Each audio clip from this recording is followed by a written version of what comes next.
చేసిందేమో automobile engineering. Facebook అయిపోయింది, యూట్యూబ్లో కూడా నా వంతు చూపిస్తాను వచ్చింది. పేరు గిరీశం, గిరీష్ గిరీష్ గిరీష్ కానీ ఛానల్ పేరు చిత్రగుప్త. అంటే మీ దగ్గర ఇప్పుడు చాలా మంది చిట్టాలు ఉన్నాయా? చిట్టాలు ఉన్నాయి. ఆట మొదలెడతాం. రాజకీయం ఉందా అన్న, మొత్తం వ్యాపారమే కదా. రాచరిక పాలన మొదలెట్టింది కాంగ్రెస్. అలా హీన చరిత్ర అయిన తర్వాత బద్మాస్ చరిత్ర బీఆర్ఎస్ మొదలెట్టింది. ఇది అందరు గాయ గాయ గత్తరు గత్తరు ఒరుతారు. అసలు గట్ల కాకుండా 10 ఏళ్లలో 7 లక్షల కోట్ల అప్పు చేసిండు, మొత్తం భ్రష్టు పట్టించాడు, 100 ఏళ్ళ నాశనం చేసిండు అన్నాడు. ఆయన కోసం షేర్ వేసి పాపం ఎదురు చూసుకుంటూ కూర్చున్నాడు. ఒక రవితేజ సినిమాన అది ఏదో ఉండే, రమ్మని రమ్మని రామశీలక పిలిచాను ఇవేళ అని ఈయన కూర్చున్నాడు. ఆయన రాడాయన ఆయననేమో మన కిక్క సినిమాల రవితేజ ఉన్నాడు, గోరే గొగ్గోరే అని అనుకుంటా కూర్చున్నాడు. సో వీళ్ళిద్దరిది ఒక నాటకం అని అంట. నేను కాంగ్రెస్ బీఆర్ఎస్ కూటమి ఎప్పటి నుంచో ఉండే. ధ్యానం చేయాలంటే ఇంట్లో కూర్చొని చేయాలా, ఇదంతా ప్రజల మెప్పు కోసమే అని. ప్రార్థన ఇంట్లో కూర్చొని చేయాలి. 5 సార్లు లౌడ్ స్పీకర్లు పెట్టి చేయాల్సిన అవసరం లేదు. మళ్ళీ నువ్వు ఎందుకు మాట్లాడు? నేను అమ్మకు గుట్టలేదు,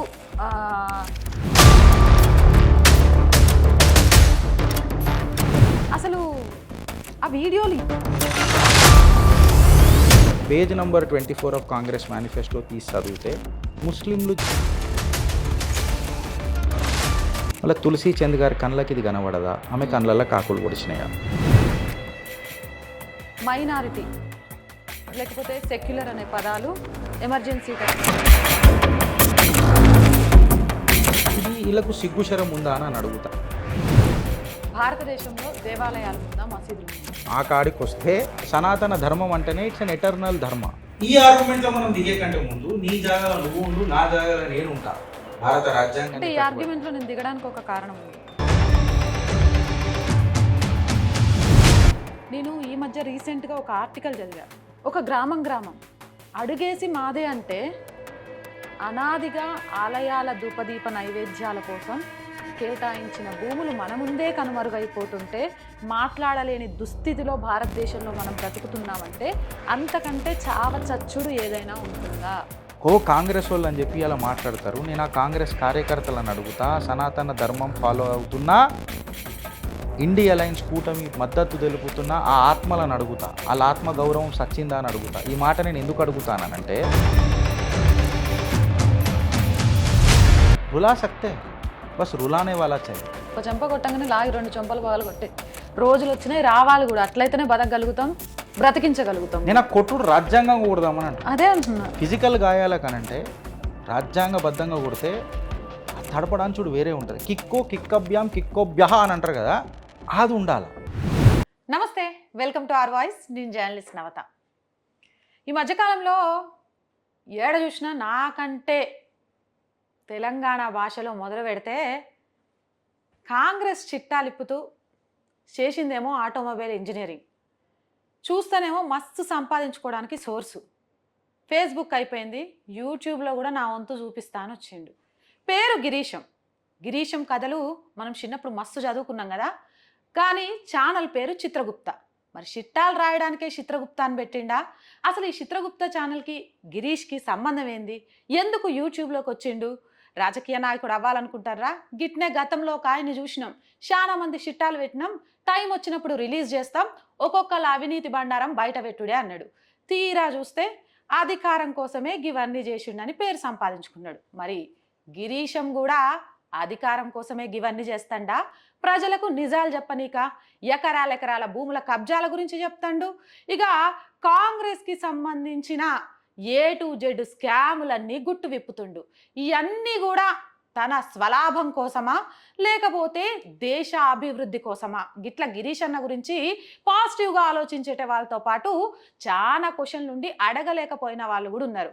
మరి మనం వదలం కదా. అందుకే గిరీష్ అన్నను పట్టుకొచ్చిన ఈ ప్రశ్నలన్నీ అడిగేద్దాం. నమస్తే, ఎట్లున్నారు? నేను జబర్దస్త్ ఉన్నా. మస్తు కనబడతాను జబర్దస్త్గా. అవునా, ఆటోమొబైల్ ఇంజనీరింగ్ చదివినరు మీరు? చదివితే మంచి కొలువులు వస్తూనే ఉంటాయి కదా. కొలువు చేసిన, మరి చేసుకుంటూ గీ చిత్రగుప్త ఫేస్బుక్ ఇవన్నీ ఎందుకు చేసిన తర్వాత కిక్కు దొరకలే. కిక్కు కోసం ఎత్తుక్కుంటా ఏమైంది రా అంటే లాస్ట్కి ఇడబడ్డా. ఈడికి వచ్చిన తర్వాత అర్థమైంది ఏంటంటే ఈడ కిక్కు అనే పేరు మీద రాజకీయాల పేర్లతోనే అధికారం కోసం మందిని కిక్కు చేస్తున్నారు, అంటే హ్మ్. తంతున్నారు. ఈ తన్నేటోళ్లకు మనం తానేషా కావాలన్నట్టు వచ్చిన ఒక చిన్న సన్నివేశమే ఇది. అంటే 'కిక్కు' ముందు సినిమాలో రవితేజ లాగానా? ఇక సినిమాలకు నేనేం మాట్లాడా కానీ నేను ప్యూర్ రాజకీయ విశ్లేషకుడు లెక్కనే ఉన్న గట్లనే ఖతమైపోతా. సో దీనికంటే ముందు కూడా నేను మాట్లాడిన, అంటే కంటెంపరరీ ఇష్యూస్ మీద మాట్లాడిన. యూట్యూబ్ రావడానికి సడన్గా ప్రేరణ అయింది అని అంటే నా ఫేస్బుక్ హ్యాక్ చేసిర్రు. ఓహ్! దగ్గర దగ్గర 1,20,000 మంది ఫాలోవర్లు ఉండే. ఫాలోవర్లు అనడం కంటే సనాతన సంతానం, దేశాన్ని ధర్మం కోసం పోరాడే అఖండ భారత్ అనేది ఒకటి మాకు ఉంటుంది కదా సంకల్పం. అవును. ఆ సంకల్పం ఉన్నోళ్ళు మేమందరం ఒక దగ్గర ఉండుంటిమి.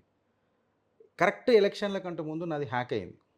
ఓ ఇక పిల్లర్ టు పోస్ట్ ఉరికిన, రాయికి రప్పకి అన్నిటికి మొక్కిన, తెల్ల కాగితం ఉన్న దగ్గర అంతా కంప్లైంట్ రాసిన. దాని తర్వాత నాకు అర్థమైంది ఏంటంటే ఏం లేదు. ఆనాడు సంకల్పం తీసుకున్నా, హ్మ్.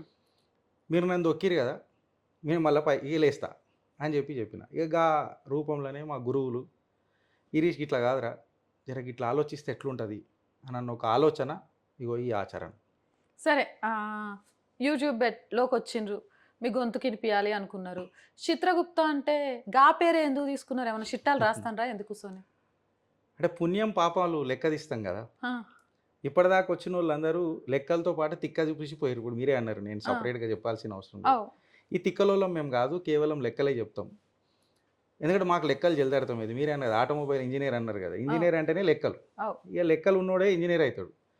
సో ఆ దృష్టిలో నుంచి వచ్చిందే ఈ ఛానల్. అందులో పుణ్యాల పాపాల చిట్టాలు 2 రాస్తాం కాబట్టి, మంచి చేసిన వాళ్ళది మాట్లాడతాం, అడు చెడ్డోడైనా మనవాడు కాకపోయినా ఖచ్చితంగా మాట్లాడాలి. మంచోడు హ్మ్. అన్నప్పుడు మంచోడు మాట్లాడాలి. చెడు చేస్తే మాత్రం యమపాశానికి రెడీ చేయాలి. సో హ్మ్. రాజకీయ పాశానికి, ప్రజా గర్జనకు వాళ్ళను గురి చేయాలన్న యమపాశమే ఈ చిత్రగుప్త. అంటే మీ దగ్గర ఇప్పుడు చాలా మంది చిట్టాలున్నాయా? అట్లా నేను చెప్పలేను కానీ చిట్టాలు ఉన్నాయి. హ్మ్. అయితే మా చిట్టాలు అనేవి రాజ్యాంగబద్ధంగా కంటే మేమవి ఆహ్, రాజకీయబద్ధంగా కంటే రాజ్యాంగబద్ధంగా ఉండేదాకా ఎవడు చిట్టాలు ఇప్పం. హ్మ్. అంటే ఇక బుక్ పడుతుంది కదా వెనకటికి, లాలీ సినిమాలో ఏదో బుక్ నెత్తి మీద పడుతుంది, ఇట్లా తీసి చూస్తారు ఆ! కదా, పుస్తకంలో కనబడాలి. ఆ పుస్తకంలో కనబడితేనే ఆట మొదలెడతాం. ఎప్పటి నుంచి మొదలు పెడతారు? అంటే ఎప్పుడు కనబడతాయి అనుకోవచ్చు? ఇప్పుడు మొన్న మేము ఫారెస్ట్ చేసినాం. అవు. ఇవాళ మీ ఛానల్ ద్వారా కూడా నేను ఆ ఫారెస్ట్ డిపార్ట్మెంట్కి, ఆ పీసీసీఎఫ్కి నేను హెచ్చరికనే జారీ చేస్తే ఇడికి అని, ఐ హ్మ్. Demand is resignation. హ్మ్. ఒక ప్రిన్సిపల్ చీఫ్ కన్జర్వేటర్ ఆఫ్ ఫారెస్ట్కి ఒక సామాన్యుడైన నేను రెసిగ్నేషన్ అడుగుతున్నానంటే మా దగ్గర ఎన్ని ఆధారాలు ఉండాలి? హ్మ్. దంకేపై చోటు కులేయాం అన్నీ చూపించినాం. హ్మ్. మీరు సమర్థులా అసమర్థులా అని మొత్తం చూపించినాం. హ్మ్. మళ్ళీ ఆధారాలు ఒక్కటి కూడా తీసుకొని రాలే. మేము ప్రతిసారి చెప్పినప్పుడు కూడా ఇగో నేను ఇలా ఛాలెంజ్ చేసి చెప్తున్నా, మీరు తీసుకురండి ఆధారాలు అని చెప్పి మాట్లాడినాం. హ్మ్. చిట్టాల ఈ పనికి అందరు ఇప్పుతారు, కానీ అవు. ఆ చిట్టాలకు గుప్తంగా చిత్రంగా ఒక చిట్టా అనేది ఉండాలి. హ్మ్. ప్రజలు అప్పుడే నమ్ముతారు. సో నమ్మకాన్ని ప్రజలు పెట్టుబడి పెడతారు. రాజకీయాలల్లో నమ్మకం అనేది నాయకత్వానికి ఒక అది ఉంటుంది, ప్రతిబింబం లెక్క ఉంటుంది. అవు. ఆ నమ్మకం పోయినప్పుడు ఇక నాయకత్వం ఏముంటుంది? సో ఈ నమ్మకాన్నే ఇది పోగొట్టొద్దన్న ఉద్దేశంతోనే చిత్రగుప్త వచ్చింది. అట్లా కాదు. ఇంకా నాకు తెలిసి సరే దేశం పక్కన పక్కన పెట్టేస్తే మన రాష్ట్రం గురించి మాట్లాడితే రాజకీయం ఉందా అన్న మొత్తం వ్యాపారమే గదా! రాజకీయం లేకపోయినా వ్యాపారం అయితే జబర్దస్త్ ఉన్నది. అదే అంటన్నా. రాజకీయ వ్యాపారం జబర్దస్త్ ఉన్నది. ఇక నడుస్తుంది అట్లా. ఇక హ్మ్. రాచరిక పాలన మొదలెట్టింది కాంగ్రెస్. అలా హీన చరిత్ర అయిన తర్వాత బద్మాష్ చరిత్ర బీఆర్ఎస్ మొదలెట్టింది. ఇక ఈ రెండిటిని కడిగేసి ఒక బంగారు తెలంగాణకు బాటేసేది ఒకటే పార్టీ. ఇప్పుడు మళ్ళీ నేను చెప్తే గిరీష్ నువ్వు ఒక పార్టీకి అఫిలియేటెడ్ ఉన్నావని చెప్పి అందరు గాయ గాయ గత్తర్ గత్తర్ ఒర్రుతారు. హ్మ్. అరే కాదురా నాయన, నేను కులేయం సపోర్ట్ చేస్తారా భయ్ అని చెప్పినా కానీ ఇంటలేరు. ఆ! కాంగ్రెస్‌ది హీన చరిత్ర, బీఆర్ఎస్ బద్మాష్ చరిత్ర ప్రజలు జూషిండ్రు అన్నయిపోయిండ్రు. మళ్ళా 10 సంవత్సరాల తెలంగాణ ఉత్సవాలు అని ఇద్దరేగా స్టేజ్ ఎక్కి కూసున్నారు. ఎట్లా చూడాలి? ఆళ్ళే కూర్చుంటారు కదా. ఇప్పుడు నిన్న తెలంగాణ వేడుకల గురించి నేను కమెంట్ చేయ, ఎందుకంటే ఒక తెలంగాణ పౌరుడు లెక్క మన బాధ్యత కూడా. ఆ! కాకపోతే అందులో నాకు ఇద్దరు స్టేజ్ ఎక్కిండ్రు. అసలు ఆ స్టేజ్ మీద వాళ్ళు కనబడతలేరు. మీరు మీరు ఒకటి అర్థం చేసుకోవాలి వాళ్ళ అంతరార్థం. స్టేజ్ ఎక్కి మాట్లాడుతుంది ఒక పెద్ద మనిషి మాట్లాడినా ముఖ్యమంత్రి హోదాలా, ఆయన తెలంగాణ తల్లి అని చెప్పి ఒక బిరుదిస్తున్నాడు. ఇది డైజెస్ట్ అయితలేదు తెలంగాణ ఆ! ప్రజలకు. తెలంగాణ తల్లి అనేది మాకు తెలంగాణ తల్లి ఒకటే తల్లి. సోనియమ్మ తల్లి మాకు తెలంగాణ తల్లి కాదు. ఎందుకు కాదు అంటే 2009లో ఈమెనే మాటిచ్చింది తెలంగాణ ఇస్తా అని. 1200 మంది ఆత్మ బలిదానాలు చేసుకున్న తర్వాత చిదంబరం వచ్చి మళ్ళా ఒక క్షమాపణ చెప్పి అవును మేము మాట తప్పినాం, మేము మేనిఫెస్టోలో పెట్టి మాట తప్పినాం, తెలంగాణకు కట్టుబడి ఉన్నాం, అందుకే ఇప్పుడు మళ్ళీ మొదలెడుతున్నాం అనేది నాకు మంట. ఈడనే ఆట మొదలవుతుంది. మళ్ళా ఇదే తెలంగాణ రెండవ ముఖ్యమంత్రి గౌరవనీయులు పెద్దలు అనుముల రేవంత్ రెడ్డి గారు ఆనాడు బలిదేవత అన్నాడు. పదవి రాగానే బలమైన దేవత అంటున్నాడు. ఆనాడు అది కరెక్టే, ఈనాడు ఇది కరెక్టే అని అంటున్నాడు. సో ఆ వేడుకలల్లా నాకు పదవి ఆకాంక్షలే కనబడ్డాయి తప్ప పెద్దగా ఒరిగేది ఏం లేదాడు. ఈయన ఒక వేదిక పెట్టుకుంటాడు, ఆయన ఒక వేదిక పెట్టుకుంటాడు. సింపుల్గా ఇట్లా నడిచిపోయింది అది. దీని మీద ఇంకా మనం ఏం పెద్దగా డిస్కస్ చేస్తాం. అదొక రాజకీయ నిజంగా చెప్తే ఒక డిస్కషన్ పాయింట్ అయింది అది. డెఫినెట్గా వీళ్ళు 10 ఏళ్ళల్లో 100 ఏళ్ళు నాశనం చేసిర్రు అని ప్రతిపక్షంలో ఉన్నప్పుడు మీరు మినిమం మాట్లాడాలి కదా. అసలు గట్ల కాకుండా 10 ఏళ్లలో 7 లక్షల కోట్ల అప్పు చేసిండు, మొత్తం భ్రష్టు పట్టించాడు, 100 ఏళ్ళ నాశనం చేసిండు అన్నాడు. ఆయన కోసం షేర్ వేసి పాపం ఎదురు చూసుకుంటూ కూర్చున్నాడు. అసలు నాకు అక్కడ లాజికే అర్థం కాలేదు. వెనకటికి ఒక రవితేజ సినిమానా అది ఏదో ఉండే, రమ్మని రమ్మని రామశిలక పిలిచాను ఇయ్యాల అని ఈయన కూర్చున్నాడు. ఆయన ఆయననేమో మన కిక్ సినిమాలో రవితేజ ఉన్నాడు, గోరే గొగ్గోరే అని అనుకుంటూ కూర్చున్నాడు. సో వీళ్ళిద్దరిది ఒక నాటకం అని అంట. నేను కాంగ్రెస్ బీఆర్ఎస్ కూటమి ఎప్పటి నుంచో ఉండే. నేను ఒక సిక్కకు 2 ఫేసులు ఉంటాయి కదా, చిత్తు పత్తు అని. ఒక చిత్తు పత్తు ఈయన, అది ఉష్కేలేస్తే తెలుస్తుంది, అది మధ్యలో పడుతుంది కదా, అప్పుడు గిలగిల కట్టుకొని చేస్తారు వీళ్ళు గాయ గత్తరై. అయితే పికింగ్ అప్ ది పాయింట్, ఇప్పుడు మనం మాట్లాడితే 7 లక్షల కోట్లు అని మీరు అన్నారు కదా, 7 లక్షల కోట్లు కేసీఆర్ చేయలే. కేసీఆర్ చేసిన తప్పు కేసీఆర్కి, మేము చిత్రగుప్తులంగా చిట్టా కరెక్ట్ ఇప్పాలి. ఈయన వచ్చినప్పుడు శ్వేతపత్రం ఇచ్చే 6 లక్షల కోట్లే. 1,00,000 కోట్లు నువ్వే చేస్తావు కదా ఇప్పుడు రాగానే 5 నెలల్లో 1,00,000 కోట్ల అప్పు. శ్వేతపత్రం ఈయన ఇచ్చిండు కదా 5.5. చలో ఈయనకే బెనిఫిట్ అవుట్ డౌట్ ఇద్దాం, 6 లక్షల కోట్లు, కొంచెం 5.5 చేంజ్ ఏమో ఉండే బెనిఫిట్ అవుట్ డౌట్ కేసీఆర్కి. చలో పాపం ఆయన తిట్టుకుంటూ వచ్చినాం, ఆయన తిట్టుకుని అందాం. 6 లక్షల కోట్లు అయితే శ్వేతపత్రం ఈయననే ఇచ్చిండు కదా అసెంబ్లీ సాక్షిగా. మళ్ళీ 1,00,000 కోట్లు చేస్తేవి కదా. ఇలా 6 గ్యారంటీల పేర్ల మీద నువ్వు తెలంగాణ ప్రజల జీవితాలను ఆవిరి చేస్తలేవా? 300 కోట్లు నీకు సుమారు ఆర్టీసీకి ఖర్చు అవుతున్నది. ఎవరు అడిగిరు నిన్ను అని చెప్పి ప్రజలు అడుగుతున్నారు, మహిళలే అడుగుతున్నారు. ఇలా కాలేజీ పోయే పిల్లలు నాకు ఫోన్లు చేస్తున్నారు, అన్న ప్రాబ్లం ఇట్లా అవుతుందన్న, వీళ్ళు అర్థం చేసుకుంటలేరన్నా, మాకు మేము ఒడడిగినామన్నా, 300 రూపాయలు పెట్టి పాస్ కొనుక్కోలేమన్న ఉద్దేశంలో వాళ్ళు మాట్లాడుతున్నారు. ఇంకా హైలైట్ ఏంటంటే 300 కోట్లలో ఎన్ని సంక్షేమ పథకాలు చేయలేం, ఎంతమందికి చేయలేం, ఈ పాయింట్ మర్చిపోతున్నారు అందరు. ఎవరు అడిగిరు మిమ్మల్ని? సో ఇలా సంక్షేమాలన్నీ స్కాములకే. ఆయన కులేం అని అన్నాడు కదా, లంకె బిందెలు ఉన్నాయని వచ్చిన ఇక్కడ లొట్టపీస్ ఏం లేవు అని చెప్పి ఆయన కులేం ఒప్పుకున్నాడు రేవంత్ రెడ్డి. సో ఏడికైనవుతుంది, మనం తమాషా చూడాలి. ఈ స్టిల్ ఇన్ హనీమూన్ పీరియడ్ అని నేను అంట. ఇంకొక 5 నెలలు ఆయన హనీమూన్ పీరియడ్లకి బయటికి వెళ్ళలే. ఇంకొక 3 నెలలు, ఇప్పుడు June 4కి రేపు రిజల్ట్లు వస్తాయి. అప్పుడు ఆయనకు మేము ఒక ఆహ్వానం ఇచ్చినాం మా చిత్రగుప్తుల, మీరు టైం ఇస్తే చెప్తా. ఏంటంటే ఫస్ట్కి ఏమని చెప్పినాం రా, ఫస్ట్కు మెయిన్ది ఫంక్షన్ ఉంటుందని చెప్పిన. సెకండ్కి మేము బిదాయి చేస్తున్నాం, దారు చోర్ గుంగ్రు సేట్ అరవింద్ కేజ్రీవాల్ని జైలుకి బిదాయి చేస్తున్నాం మళ్ళా అని అన్న. ఇక పోయిన తర్వాత జర సన్నాట ఉంటుంది కదా, అయ్యా మా ఓడు పోయిండి అని ఛాతి గుద్దుకుంటారు కదా వీళ్ళంతా. 3వ రోజు జర సన్నాట ఉంటుంది. ఇగో ఇలా జర సన్నాట, ఎవడు గాయ చేస్తలేడు, లొల్లి చేస్తలేడు, మొత్తం దేశం అంతా చల్లగా ఉన్నది. ఇవాళ రేపు మొదలవుతుంది. రేపు 1 గంటకు మీకు లొల్లి షురువు అవుతుంది. అగో ఈవీఎంలు ఖరాబ్ ఉన్నాయి, లోక్తంత్ర కత్రేమే హే అని చెప్పి ఇట్లా మాట్లాడతారు. నేను ఆల్రెడీ డబల్ కమిటా ఆర్డర్ ఇచ్చి పెట్టుకున్నా, నా ఇష్టమైన స్వీటు. 4 గంటలకు మంచిగా నడకకు నాట్యం నేర్పిన నాట్యమయూరుడికి తెలుస్తుంది నా పార్టీ నాశనం అయిందని. 4 బజే 400 పార్. ఇదే చిత్రగుప్తులో మేము డోలు పెట్టి డ్యాన్స్ ఆడతాం. వీళ్ళందరూ దేడి దిమాకులంతా ధమాకులు ఖరాబ్ అయ్యి ఇంట్లో వండుకుంటారు. ఇక ఆడికెళ్ళి చూడరు మీరు భూకంపం ఎట్లా వస్తుంది. డబుల్ కమిటా మీకేనా మొత్తం పంచుతాను, ఎవరు వస్తే వాళ్ళకు ఉంటుంది చిత్రగుప్తులో. డబల్ కమిటా ధమాకా ఇస్తాం వీడికి. మేము ఓపెన్గా చెప్తున్నాం కదా, ఇప్పుడు ఓపెన్గా మేము చెప్తున్నాం, వీ సపోర్టెడ్ దట్ పార్టీ. భారతదేశాన్ని భారతీయంగా భారతీయుడు లెక్క ప్రేమించే ఆ భారతీయుడే భారతదేశ ప్రధాని కావాలని చెప్పి మేము కోరుతున్నాం. దీనికంటే మించిది ఏం కావాలి? నువ్వు మంచిగా ప్రేమించు, నీకు కూడా సపోర్ట్ చేస్తాం. నువ్వు లొల్లి పెడితే మేము కూడా లొల్లి చేస్తాం. నువ్వు మాట్లాడేది సంసారం అయితే మేము మాట్లాడేది కూడా సంసారమే అవుతుంది.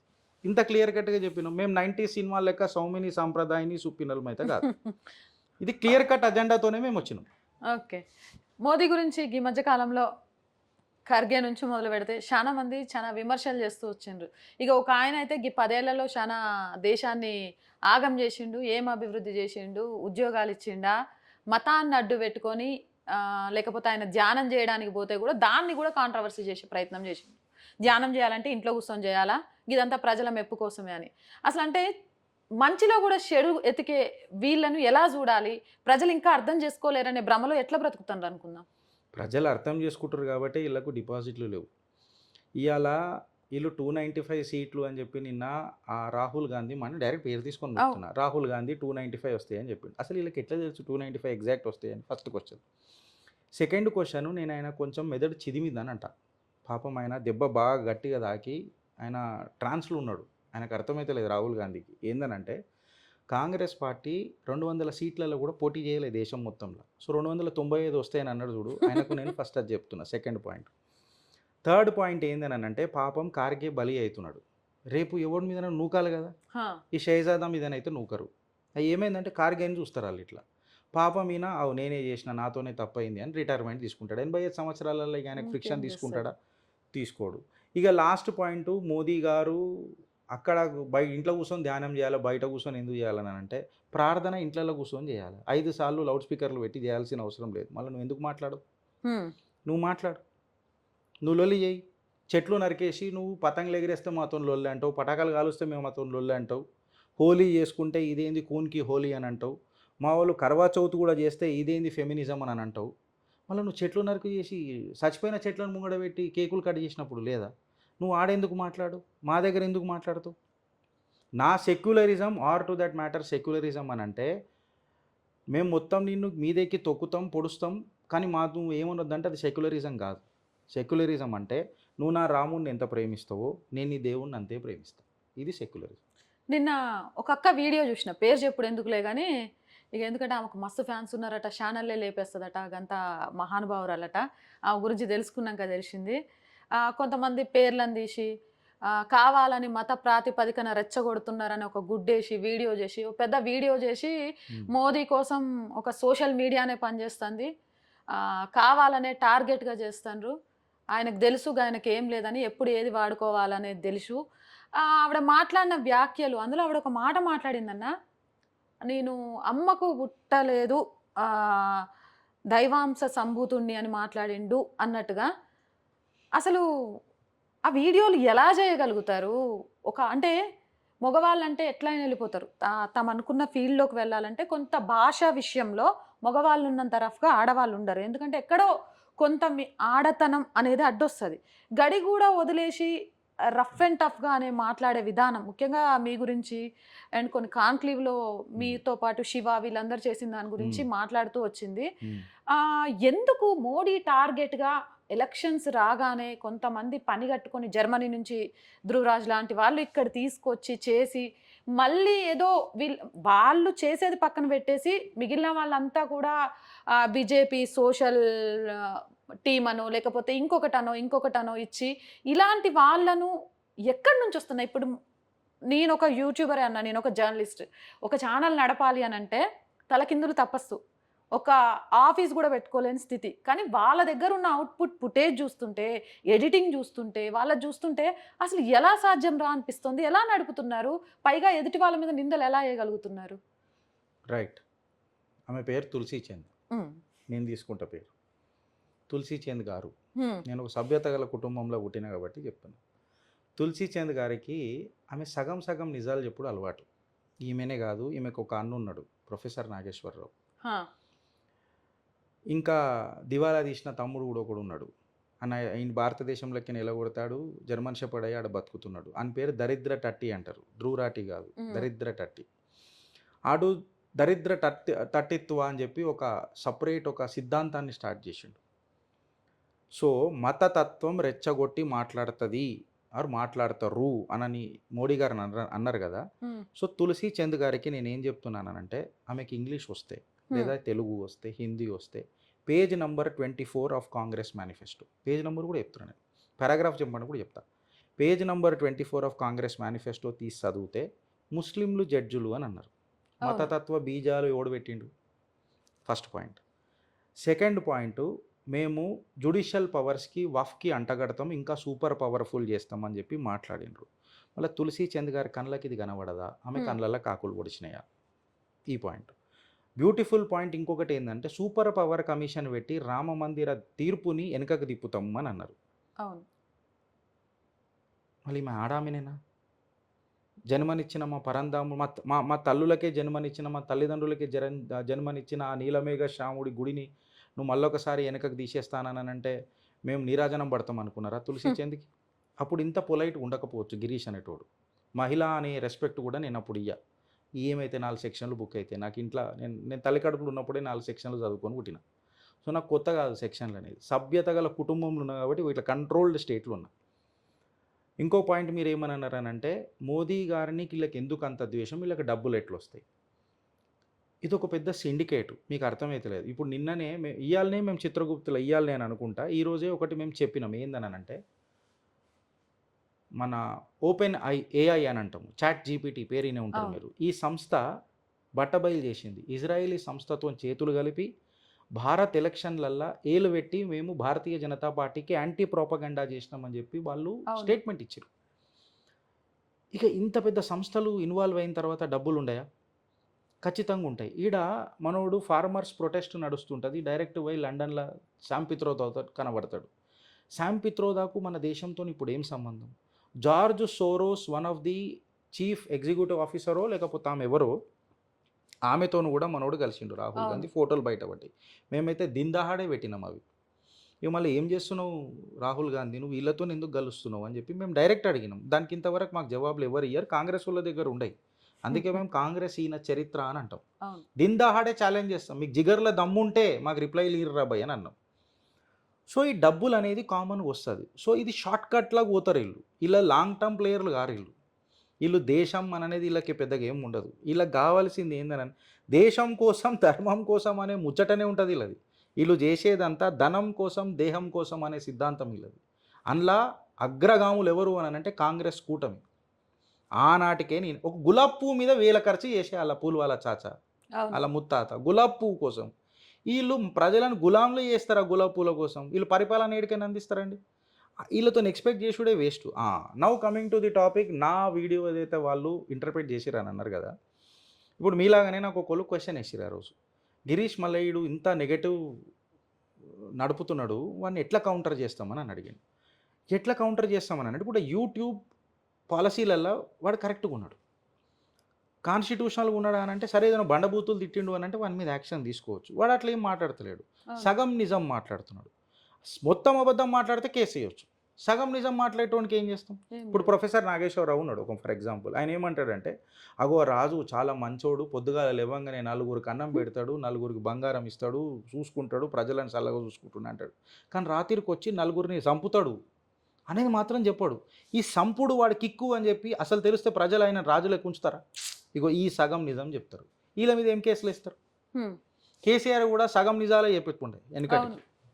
రేవంత్ అన్న కూడా ఫుల్ అబద్ధాలు ఫుల్ నిజాలు చెప్తాడు. ఆనాడు అబద్ధమే కరెక్ట్, ఈనాడు ఈ నిజమే కరెక్ట్ అంటాడు. వాళ్ళు సేరు ఉంటే వీళ్ళు సవా సేర్లు ఉన్నారు. వీళ్ళకి కావాల్సింది ఏంది? రాజ్యాధికారం కావాలి, ప్రజల పాలన అన్నాడు. ప్రతి శుక్రవారము మంగళవారము బుధవారము నేను దర్బార్లో కూర్చుంటాను అన్నాడు. దర్బార్ కాదు కదా, దర్శనమే లేకపోయా. సెక్రటేరియట్కి రావు కేసీఆర్, స్కూల్ టీచర్ పిల్లలను కొడతా చూడు, కట్ట తీసుకొని అట్లా కొట్టాలను రాకపోతే సెక్రటేరియట్కి అన్నాడు. మళ్ళీ సార్ కూడా వస్తలేడు. ఇలా మూసి శుద్ధీకరణ అంటాడు. అరే ఇంటి ముంగటికైనా మూసి ప్రవహిస్తున్నది 4 మీటర్ల వాటర్ వర్షం పడ్డదని అంటే ఏం చేస్తున్నావు? ప్రజాధనాన్ని నువ్వు ఏం చేస్తున్నావు? వీళ్ళ గురించి మనం టైం ఎందుకు బర్బాద్ చేసుకోవాలి? వీళ్ళ హీన చరిత్ర మనం పరిచయం చేసుకుంటూ పోదాం. అంతే. వీళ్ళు గాయగాయ గతర చేస్తూనే ఉంటారు, వీళ్ళు ఒరలేదు ఒరుతూనే ఉంటారు. వీళ్ళకు మనం పరిచయం చేద్దాం. ఇగో ప్రజలారా గిదిగిట్లు ఉన్నది, మొత్తం నిజాలు చెప్దాం. వీళ్ళే కనుమరుగైపోతారు. వీళ్ళు పేరుకి తులసిలు ఉంటాయి, వీళ్ళు గంజాయి మోకలలో తులసి చెట్లు. వీళ్ళ గురించి ఎంత తక్కువ మాట్లాడుకుంటే అంత better. Ignore is the best medicine. ఇంకో విషయం అన్న, నిజంగా భారతదేశంలో పుట్టడం అనేది నా దృష్టిలో ఎన్నో జన్మల పుణ్యం చేసుకుంటేనే సాధ్యం ఈ దేశంలో పుట్టగలిగినామంటే. అలాంటిది ఈ దేశానికి సంబంధించి 100 సంవత్సరాల నుంచి పాలిస్తున్నామని చెప్తున్న వాళ్ళు పరాయి దేశం వెళ్ళి ఈ దేశం గురించి చాలా చులకనగా మాట్లాడుతున్నారు. ఈ దేశ సనాతన ఆచారాల మీద తప్పుగా మాట్లాడుతున్నారు. ఈ దేశంలో భగవంతుణ్ణి పూజించడము, భగవంతుని కోసం, ధర్మం కోసం మాట్లాడే వాళ్ళంతా కూడా ఒక పార్టీకి ఆపాదిచ్చేస్తున్నారు. అసలు వాళ్ళు మాట్లాడేది నిజం అనేది పక్కన పెట్టేస్తే, భరతమాత అని చెప్పాల్సిందే, రాముడు అయోధ్యలో ఉండాల్సిందే, అయోధ్య శిలాఫలకం ఇచ్చిన వాళ్ళకు ఫైన్ వేయడం తప్పు అంటే వీళ్ళు బీజేపీ అని కండువా వేసేస్తున్నారు. అంటే భారతీయులంతా బీజేపీలో ఉన్నట్టా? లేదా బీజేపీ మాత్రమే భారతీయ తత్వాన్ని కాపాడుతున్నట్టా? ఇలా మాట్లాడే వాళ్ళని ఏమనాలి? వీళ్ళని పెంచి పోషించింది మనం. ఇద్దరు రాజకీయ నాయకులనండి తప్పు. నేను ప్రతిసారి ఒక మాట చిత్రగుప్తలో కూడా చెప్తా, ఈరోజు కూడా మీ ఛానల్ ద్వారా చెప్తే ఏందనంటే, మనం ఆలోచించాలి, లేకపోతే మనమే అనుభవిస్తాం. ఇందులో ప్రజలది పెద్ద పాత్ర ఉన్నది. Why are you believing these guys or these retards? వీళ్ళు కంప్లీట్గా నెగటివ్ పర్సెప్షన్ క్రియేట్ చేసే ఆత్మలు ఇవి, ప్రేతాత్మలు. ఇవి మనుషులు గారు, వీళ్ళు ప్రేతాత్మలు. Now coming to the point of Sanatana ధర్మాన్ని అవమానం చేస్తారు ఎక్సెట్రా ఎక్సెట్రా. జరసేపు మన సనాతన ధర్మాన్ని మనం పక్కకు పెడదాం. మన భిన్న అభిప్రాయాలు కలిగిన దేశం, భిన్న మతాలు కలిగిన దేశం కాబట్టి జరసేపు మనం పక్కకు పెట్టి నువ్వు రాజ్యాంగాన్ని గౌరవించంట ఫస్ట్. వీళ్ళని ఫస్ట్ నేను కోరేది ఏంటంటే రాజ్యాంగాన్ని నువ్వు గౌరవించు. వీళ్ళు ఎక్కడైతే పాపులేషన్ పెరగంగానే షురు అయితే ప్యారలల్ షరియాలా అని తీసుకొస్తారు. కేంద్ర మంత్రివర్యులు హోంశాఖ మాత్యులు అమిత్ షా గారు కూడా ఒక మాట మాట్లాడారు. ఏమని మాట్లాడిండ్రంటే, మీకు మీ సౌఖ్యాల కోసం షరియా, పనిష్మెంట్ మాత్రం మీకు మళ్ళీ భారత రాజ్యాంగము. ఇది ఏడికైనా ఫస్ట్ ఈడికైనా స్టార్ట్ చేయాలి. వీళ్ళని శీషల ఇప్పుడు జీని ఉంటుంది, వెనకడికి చూసినాం మనం. నువ్వు శీషలు ఎట్లా పడతావు, శీషలు పట్టవు కదా అంటే, శీషలకు పోయిన తర్వాత మూత పెట్టిన తర్వాత హుకుం మేరే ఆక అని అంటారు. ఇగో వీళ్ళు కూడా అంతే, శీషలు బంద్ చేయాలి. ఆ శీషలు బంద్ చేసేది యూనిఫామ్ సివిల్ కోడ్. లేకపోతే వీళ్ళు విచ్చల విడిగా ఎగిరిపోతారు. ప్రతి ఒక్కడికి ఒక రూల్ అని అంటే అట్లా నడవదు దేశం. నా ఇష్టం వచ్చినట్టు నేను రోడ్ వేసుకుంటా, నువ్వు మధ్యలో ఎందుకు ఇల్లు కట్టినవరా అని అంటే అట్లా నడవదు. సో ఫస్ట్ యూనిఫామ్ సివిల్ కోడ్కి స్టార్ట్ చేయాలి. ఈ యూనిఫామ్ సివిల్ కోడ్ కోసం కొట్లాడుతుందే భారతీయ జనతా పార్టీ. ఇవాళ సబ్కా సాత్ సబ్కా వికాస్ అని అంటుందే భారతీయ జనతా పార్టీ. ఆ సబ్కా సాత్ సబ్కా వికాస్లా సబ్కా విశ్వాస్ సబ్కా ప్రయాస్ అని చెప్పి నేను ప్రయత్నిస్తూనే ఉంటాను నన్ను ద్వేషించిన అని మాట్లాడుతుందే భారతీయ జనతా పార్టీ. ఇంకా వేరే డిస్కషన్ వేరే పార్టీల గురించి మనం ఏం మాట్లాడతాం? వీళ్ళు ఏదో మొన్న మల్లికార్జున్ ఖార్గే అని అన్నాడు అనుకుంటా, జనరల్గా ఏదన్నా పార్టీ పొలిటికల్ పార్టీ గురించి మాట్లాడితే విద్య వైద్యం ఇవి చాలా కీలక ఘట్టాలు ఉంటాయి. వైద్యం కాడికి వచ్చేసరికి ఇక విద్య గురించి మనం ఎంత తక్కువ మాట్లాడుకుంటే అంత బెటర్. ఎందుకన్నానంటే 11 సార్లు ఆ మొహమ్మద్ గజనియా గోరియా కూడా ఉండే, మహమ్మద్ గోరి 11 సార్లు 12 సార్లు అని మనం ఉరికిపిచ్చి దండినాం. ఆ ఉరికిపిచ్చినోని గురించి చదవలే కానీ వీడు చచ్చిపోయిన మన మీద తాండవం చేసి గాని చదివినాం. సో విద్య గురించి నాకు మాట్లాడితే ఇక అరికాలకి మంటలేస్తుంది. దాని మీద మేము సపరేట్ చరిత్ర స్టార్ట్ చేస్తాం త్వరలో. చిత్రగుప్తలో ఒక సపరేట్ చరిత్ర దాన్ని పక్కకు పెట్టినాం. మన రేవంత్ అన్నకు పరిచయం చేస్తూనే ఉంటాం, కాంగ్రెస్కి గుర్తు చేస్తూనే ఉంటాం. వైద్యం కాడికి వస్తే మోదీ గారు వచ్చినాకనే కదా ఒక పెద్ద ఇన్సూరెన్స్ స్కీమ్ అనేది వచ్చింది. ఫసల్ బీమా యోజన అనేది తీసుకొచ్చింది కూడా మోదీ గారు. రైతు చచ్చిపోతే మీరు బీమా అన్నారు, పంట నష్టమైతే బీమా అన్నది మోదీ. ప్రాణాలకు విలువిచ్చింది మోదీ సర్కార్. ఎవరి గురించి మాట్లాడతామండి? భారత్ లెక్క ప్రేమించింది ఎవరండి? ఇవన్నీ ప్రజల మనసులలో కుసుండిపోయినాయి. ఆ కుసుండిపోయి వాళ్ళు దాన్ని ఓటు రూపంలో మార్చి ఎక్కడ పోయినా మీరు ఏదైనా ఓనరి క్యాండిడేట్ ఎవరు అంటే మోదీకి ఓట్ డాలరే. క్యాండిడేట్ ఎవరు కూడా తెలియదు చాలామందికి. మోదీ మోదీ మోదీ అని ఓట్లు వేసిండ్రు. ఇది స్టోరీ. అవును. ఇంకొకటి కూడా మైనారిటీ లేకపోతే సెక్యులర్ అనే పదాలు ఎమర్జెన్సీ టైంలో ఇందిరాగాంధీ పొందుపరిచిండ్రు. అది అందరికీ తెలిసిందే, మాట్లాడవసరం లేదు. కొంత పర్సంటేజ్ వరకు మాత్రమే మైనారిటీలుగా ఉంటారు. ఆ పర్సంటేజ్ దాటితే వాళ్ళకు మైనారిటీ అనేది చెల్లకూడదు అని రాజ్యాంగంలో కూడా ఉంది. నిజంగా ఈ రోజుకి భారతదేశంలో జనాభా లెక్కల ప్రకారం ఇంకా ముస్లింలు మైనారిటీలుగానే ఉన్నారా?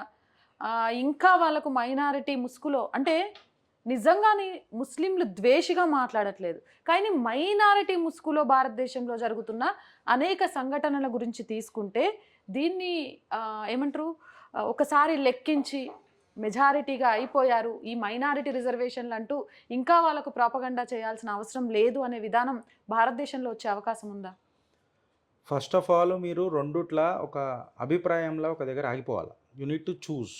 ఏందనంటే ఫస్ట్ సెక్యులర్ దేశం అని అన్నప్పుడు మైనారిటీ అనే పదానికి విలువ లేదు. సెక్యులర్ అన్నప్పుడు సర్వమత సమ్మేళనం అని అన్నప్పుడు అన్ని మతాలు ఒకటే అని నువ్వు చెప్పినప్పుడు మైనారిటీ అనే పదం ఉండకూడదు. ఉండి కూడా వేస్ట్.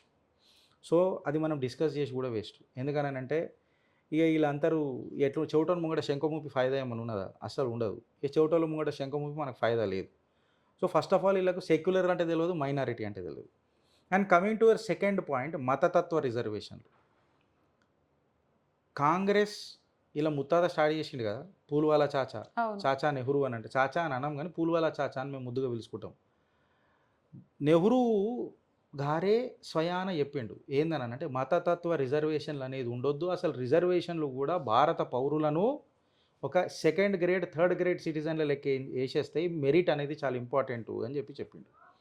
సరే పూల్వాలా చాచా చాలా పాతోడు, ఆయన చెప్పింది మాకు యాదలేదు అని అంటే, పూల్వాలా చాచా మనవడు రాజీవ్ గాంధీ కూడా ఒక మాట 2.5 గంటల స్పీచ్ గిన్నిస్ బుక్ రికార్డులు ఎక్కుతుంది అది. అంతసేపు పార్లమెంట్లో మాట్లాడినోడు ఇప్పటిదాకా ఎవ్వడు లేడు. ఆయన 2.5 గంటలు 2 గంటల 12 నిమిషాలు మాట్లాడుకుంటా మతతత్వ రిజర్వేషన్ల మీద మాట్లాడాడు. మళ్ళీ ఈ పూల్వాలా శాస మునుమనవాడికి అలా ముత్తాత మాట్లాడింది అలా నాయన మాట్లాడింది కరెక్ట్గా చూసుకుంటే కూడా వీళ్ళు చేస్తుంది ఏంది తప్పనన్నది తెలుస్తుంది. దరిద్రం దండయాత్ర చేసుడు ఏందనంటే 69% రిజర్వేషన్స్ మేము మైనారిటీలకు ఇస్తున్నాము తమిళనాడు ప్రభుత్వం లెక్క అని చెప్పి ఖార్గే మాట్లాడతాడు. ఇది వీళ్ళకు సిగ్గుశరం ఉందా అని అడుగుతా. ఏ రకంగా ఇస్తావు? నేను గిరీష్ నువ్వు ఇంత పెద్ద మాట మాట్లాడేసినావు ఏందని మీరు నన్ను క్వశ్చన్ చేయొచ్చు. 50% సీలింగ్ ఉన్నది సుప్రీంకోర్టుది. అవును. ఇన్స్టిట్యూషన్లకు కూడా మీరు అగెయిన్స్ట్ పోతారా? సరే మీకు పొలిటికల్గా భారతీయ జనతా పార్టీతో విభేదాలు ఉన్నాయి. అరే మీరు లొల్లేంద్ర పోయి కోర్టులకు కూడా వ్యతిరేకంగా పోతారా? ఎట్లా ఇస్తావు? దానికి రాజ్యాంగం మార్చాలి కదా. మళ్ళీ రాజ్యాంగం మారుస్తా అని చెప్పి మొన్నదాకా డంక కొట్టింది ఎవరు? ఇది కాంగ్రెసే కదా, బీజేపీ మీద దుమ్మెత్తి పోసింది కదా. వాళ్ళు ఇప్పుడు సుప్రీంకోర్టు ఇచ్చిన జడ్జిమెంట్ని తుంగలో దొక్కాలని అంటే నువ్వు ఏదైనా పార్లమెంట్లో యాక్ట్ పాస్ చేయాలి కదా, చేయాలి కదా, దానికి రాజ్యాంగం మార్చాలి కదా. మళ్ళీ ఎవరు మారుస్తా అంటుండే, ఎవరి కోసం మారుస్తా అంటు. మతతత్వ రిజర్వేషన్లు అనేవి లేవు అసలు. ఎందుకు లేవు అని అంటే అన్టచబిలిటీ అనేది ఆనాడు ఉండే, ఇది కొన్నాళ్ళ వరకు ఉండాలా అని చెప్పి మాట్లాడింది రాజ్యాంగం. ఈవెన్ సర్దార్ వల్లభాయ్ పటేల్ గారి మాటలు కూడా తీసుకుంటే కొన్ని సంవత్సరాల తర్వాత కొన్ని సవరణలు తీసుకురావాలా అని చెప్పి మాట్లాడాడు. ఇవి ఆన్ రికార్డు ఉన్నాయి పార్లమెంట్లో. ఇవన్నిటి మర్చిపోయి నేను ఇలా కులగన చేస్తా అంటే మళ్ళీ ఇన్ని రోజులు పీక్ కట్టలు కట్టినావా? ఇన్ని రోజులు తెలియదా నీకు ఏమవుతుందో? మళ్ళీ నువ్వు ఏం చేసినావు? కలగనుకుంటా కూర్చున్నావా? ఇవన్నీ క్వశ్చన్లు ఎన్నో ఉంటాయి. ఈ ప్రజలు ఏందనంటే మన సనాతన ధర్మంలో ఎట్లయిపోయిందనంటే we are more worried about our children's future. అవును. పొద్దుగాల లేవగానే సీఏ చేద్దామా, అది చేద్దామా, ఇది చేద్దామా, ఇంజనీర్ చదివారే, ఐఐటి చదువుదామా, ఈ లొల్లి పంచాయతీలలో జిందగీ అయిపోతుంది. ఆడు 2 సంవత్సరాల కొత్తడో లేదో ఆడిని పెద్ద కార్పొరేట్ స్కూల్లో వేస్తారు. అండ్ అప్పుడే జీతం స్కూల్ ఫీజు 6 లక్షలు 5 లక్షలు 3 లక్షలు ఉంటుంది. దానికి ఇది ఫీజులు కట్టడానికి పొద్దస్తమానం పోతారు, వస్తారు, ప్లే స్కూళ్ళల్లో వేస్తారు. ఈ నడవడి అంతా పెంచిన తల్లిదండ్రుల డిఎన్ఏతో ఉండడిగాడు. ఆ స్కూళ్ళల్లో పెంచి పోషించిన హాస్టల్ వార్డన్లతో ఉంటాడు. ఆడేం నేర్చుకుంటాడు దేశం గురించి? ఆడెవడో మన దురదృష్టానికి కమ్యూనిస్ట్ ఉన్నాడు అనుకో, వాడని బీజాలు చిన్నప్పటికైనా నాటుతాడు కదా. ఇగో ఇక్కడికైనా ఆట మొదలవుతుంది. I'm not questioning the education system of this country, nor I'm questioning the parenting of that any parent. నేను ఏ పేరెంట్ని కూడా మాట్లాడతలేను. I myself a parent. నాకు 2 మంచి కూతుర్లు ఉన్నారు.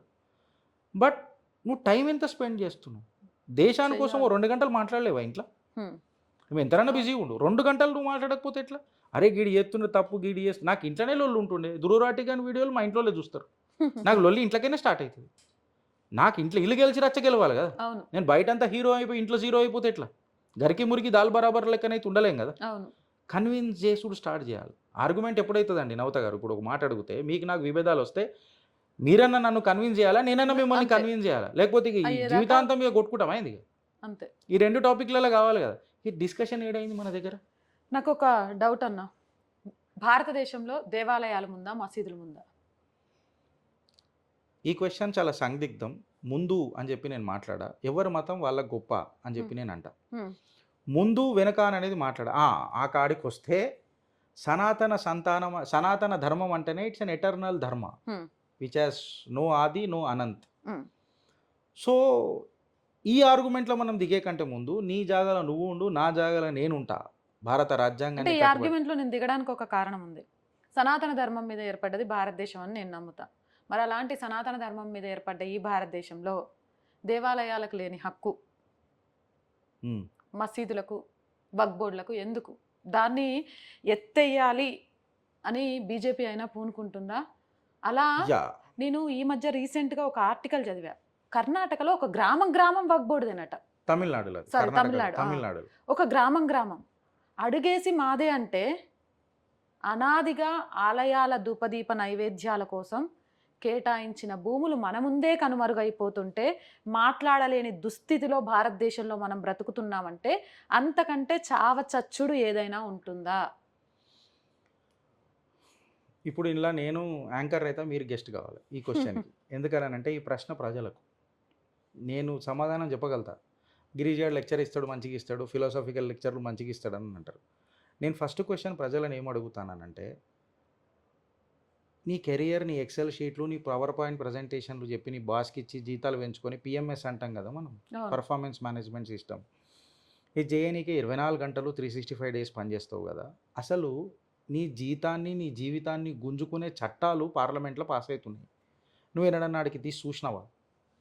ఆ రోజు నువ్వు ఏం చేస్తున్నావు? వక్ఫ్ యాక్ట్ వచ్చినప్పుడు, వర్షిప్ యాక్ట్ వచ్చినప్పుడు నిరసన వ్యక్తం చేసినావా? ప్రతిసారి నిరసన అంటే దారుణాలు చేయాల్సిన అవసరం లేదు, రోడ్ల మీద కూర్చొని లొలి పెట్టాల్సిన అవసరం లేదు. ఇగో ఇవాళ మీకు నేను చెప్తున్నా, 3500 ఎకరాల భూమి దేవాలయాల భూములను వానరసేన సభ్యుడిగా గర్జిస్తా. దానికి ఒక కార్యకర్త లెక్క నేను పనిచేస్తున్నందుకు చాలా గర్వపడతా. మీకేమన్నా తెలుసా రాష్ట్రీయ వానరసేన అని ఒక పేరు? 3500 ఎకరాల భూమిని మేము కాపాడినాం. భద్రాచల శ్రీరాముడిదే 805 ఎకరాలు, 817 ఎకరాలు భూమి జగన్ కిందికని గుంజుకొని వచ్చేసినాం. అట్లెట్లా బిడ్డా అని. సీతారాంపూర్ దేవాలయ భూమి 1145 ఏకర్స్ల టీఎస్ఐఏసీకి కేసీఆర్ కేటీఆర్ అప్పచెప్తే ఓడయ్య జాగిరని అప్పచెప్తున్నాం అని చెప్పి కొట్లాడుతుంది మేము. కోట్లకు కూడా సుక్కలు అంటే వీఆర్ ఫైటింగ్ వెరీ స్ట్రాంగ్లీ. కోట్ల ఇళ్ళకి సుక్కలు చూపిస్తున్నాం ప్రభుత్వాలకు. ఇవాళ ఫిలిం నగర్ దేవాలయ భూమిలో అసలు 4 ఎకరాలు ఏడికని వచ్చింది రంజిత్ రెడ్డి అని చెప్పి ప్రశ్నిస్తున్నాం మేము.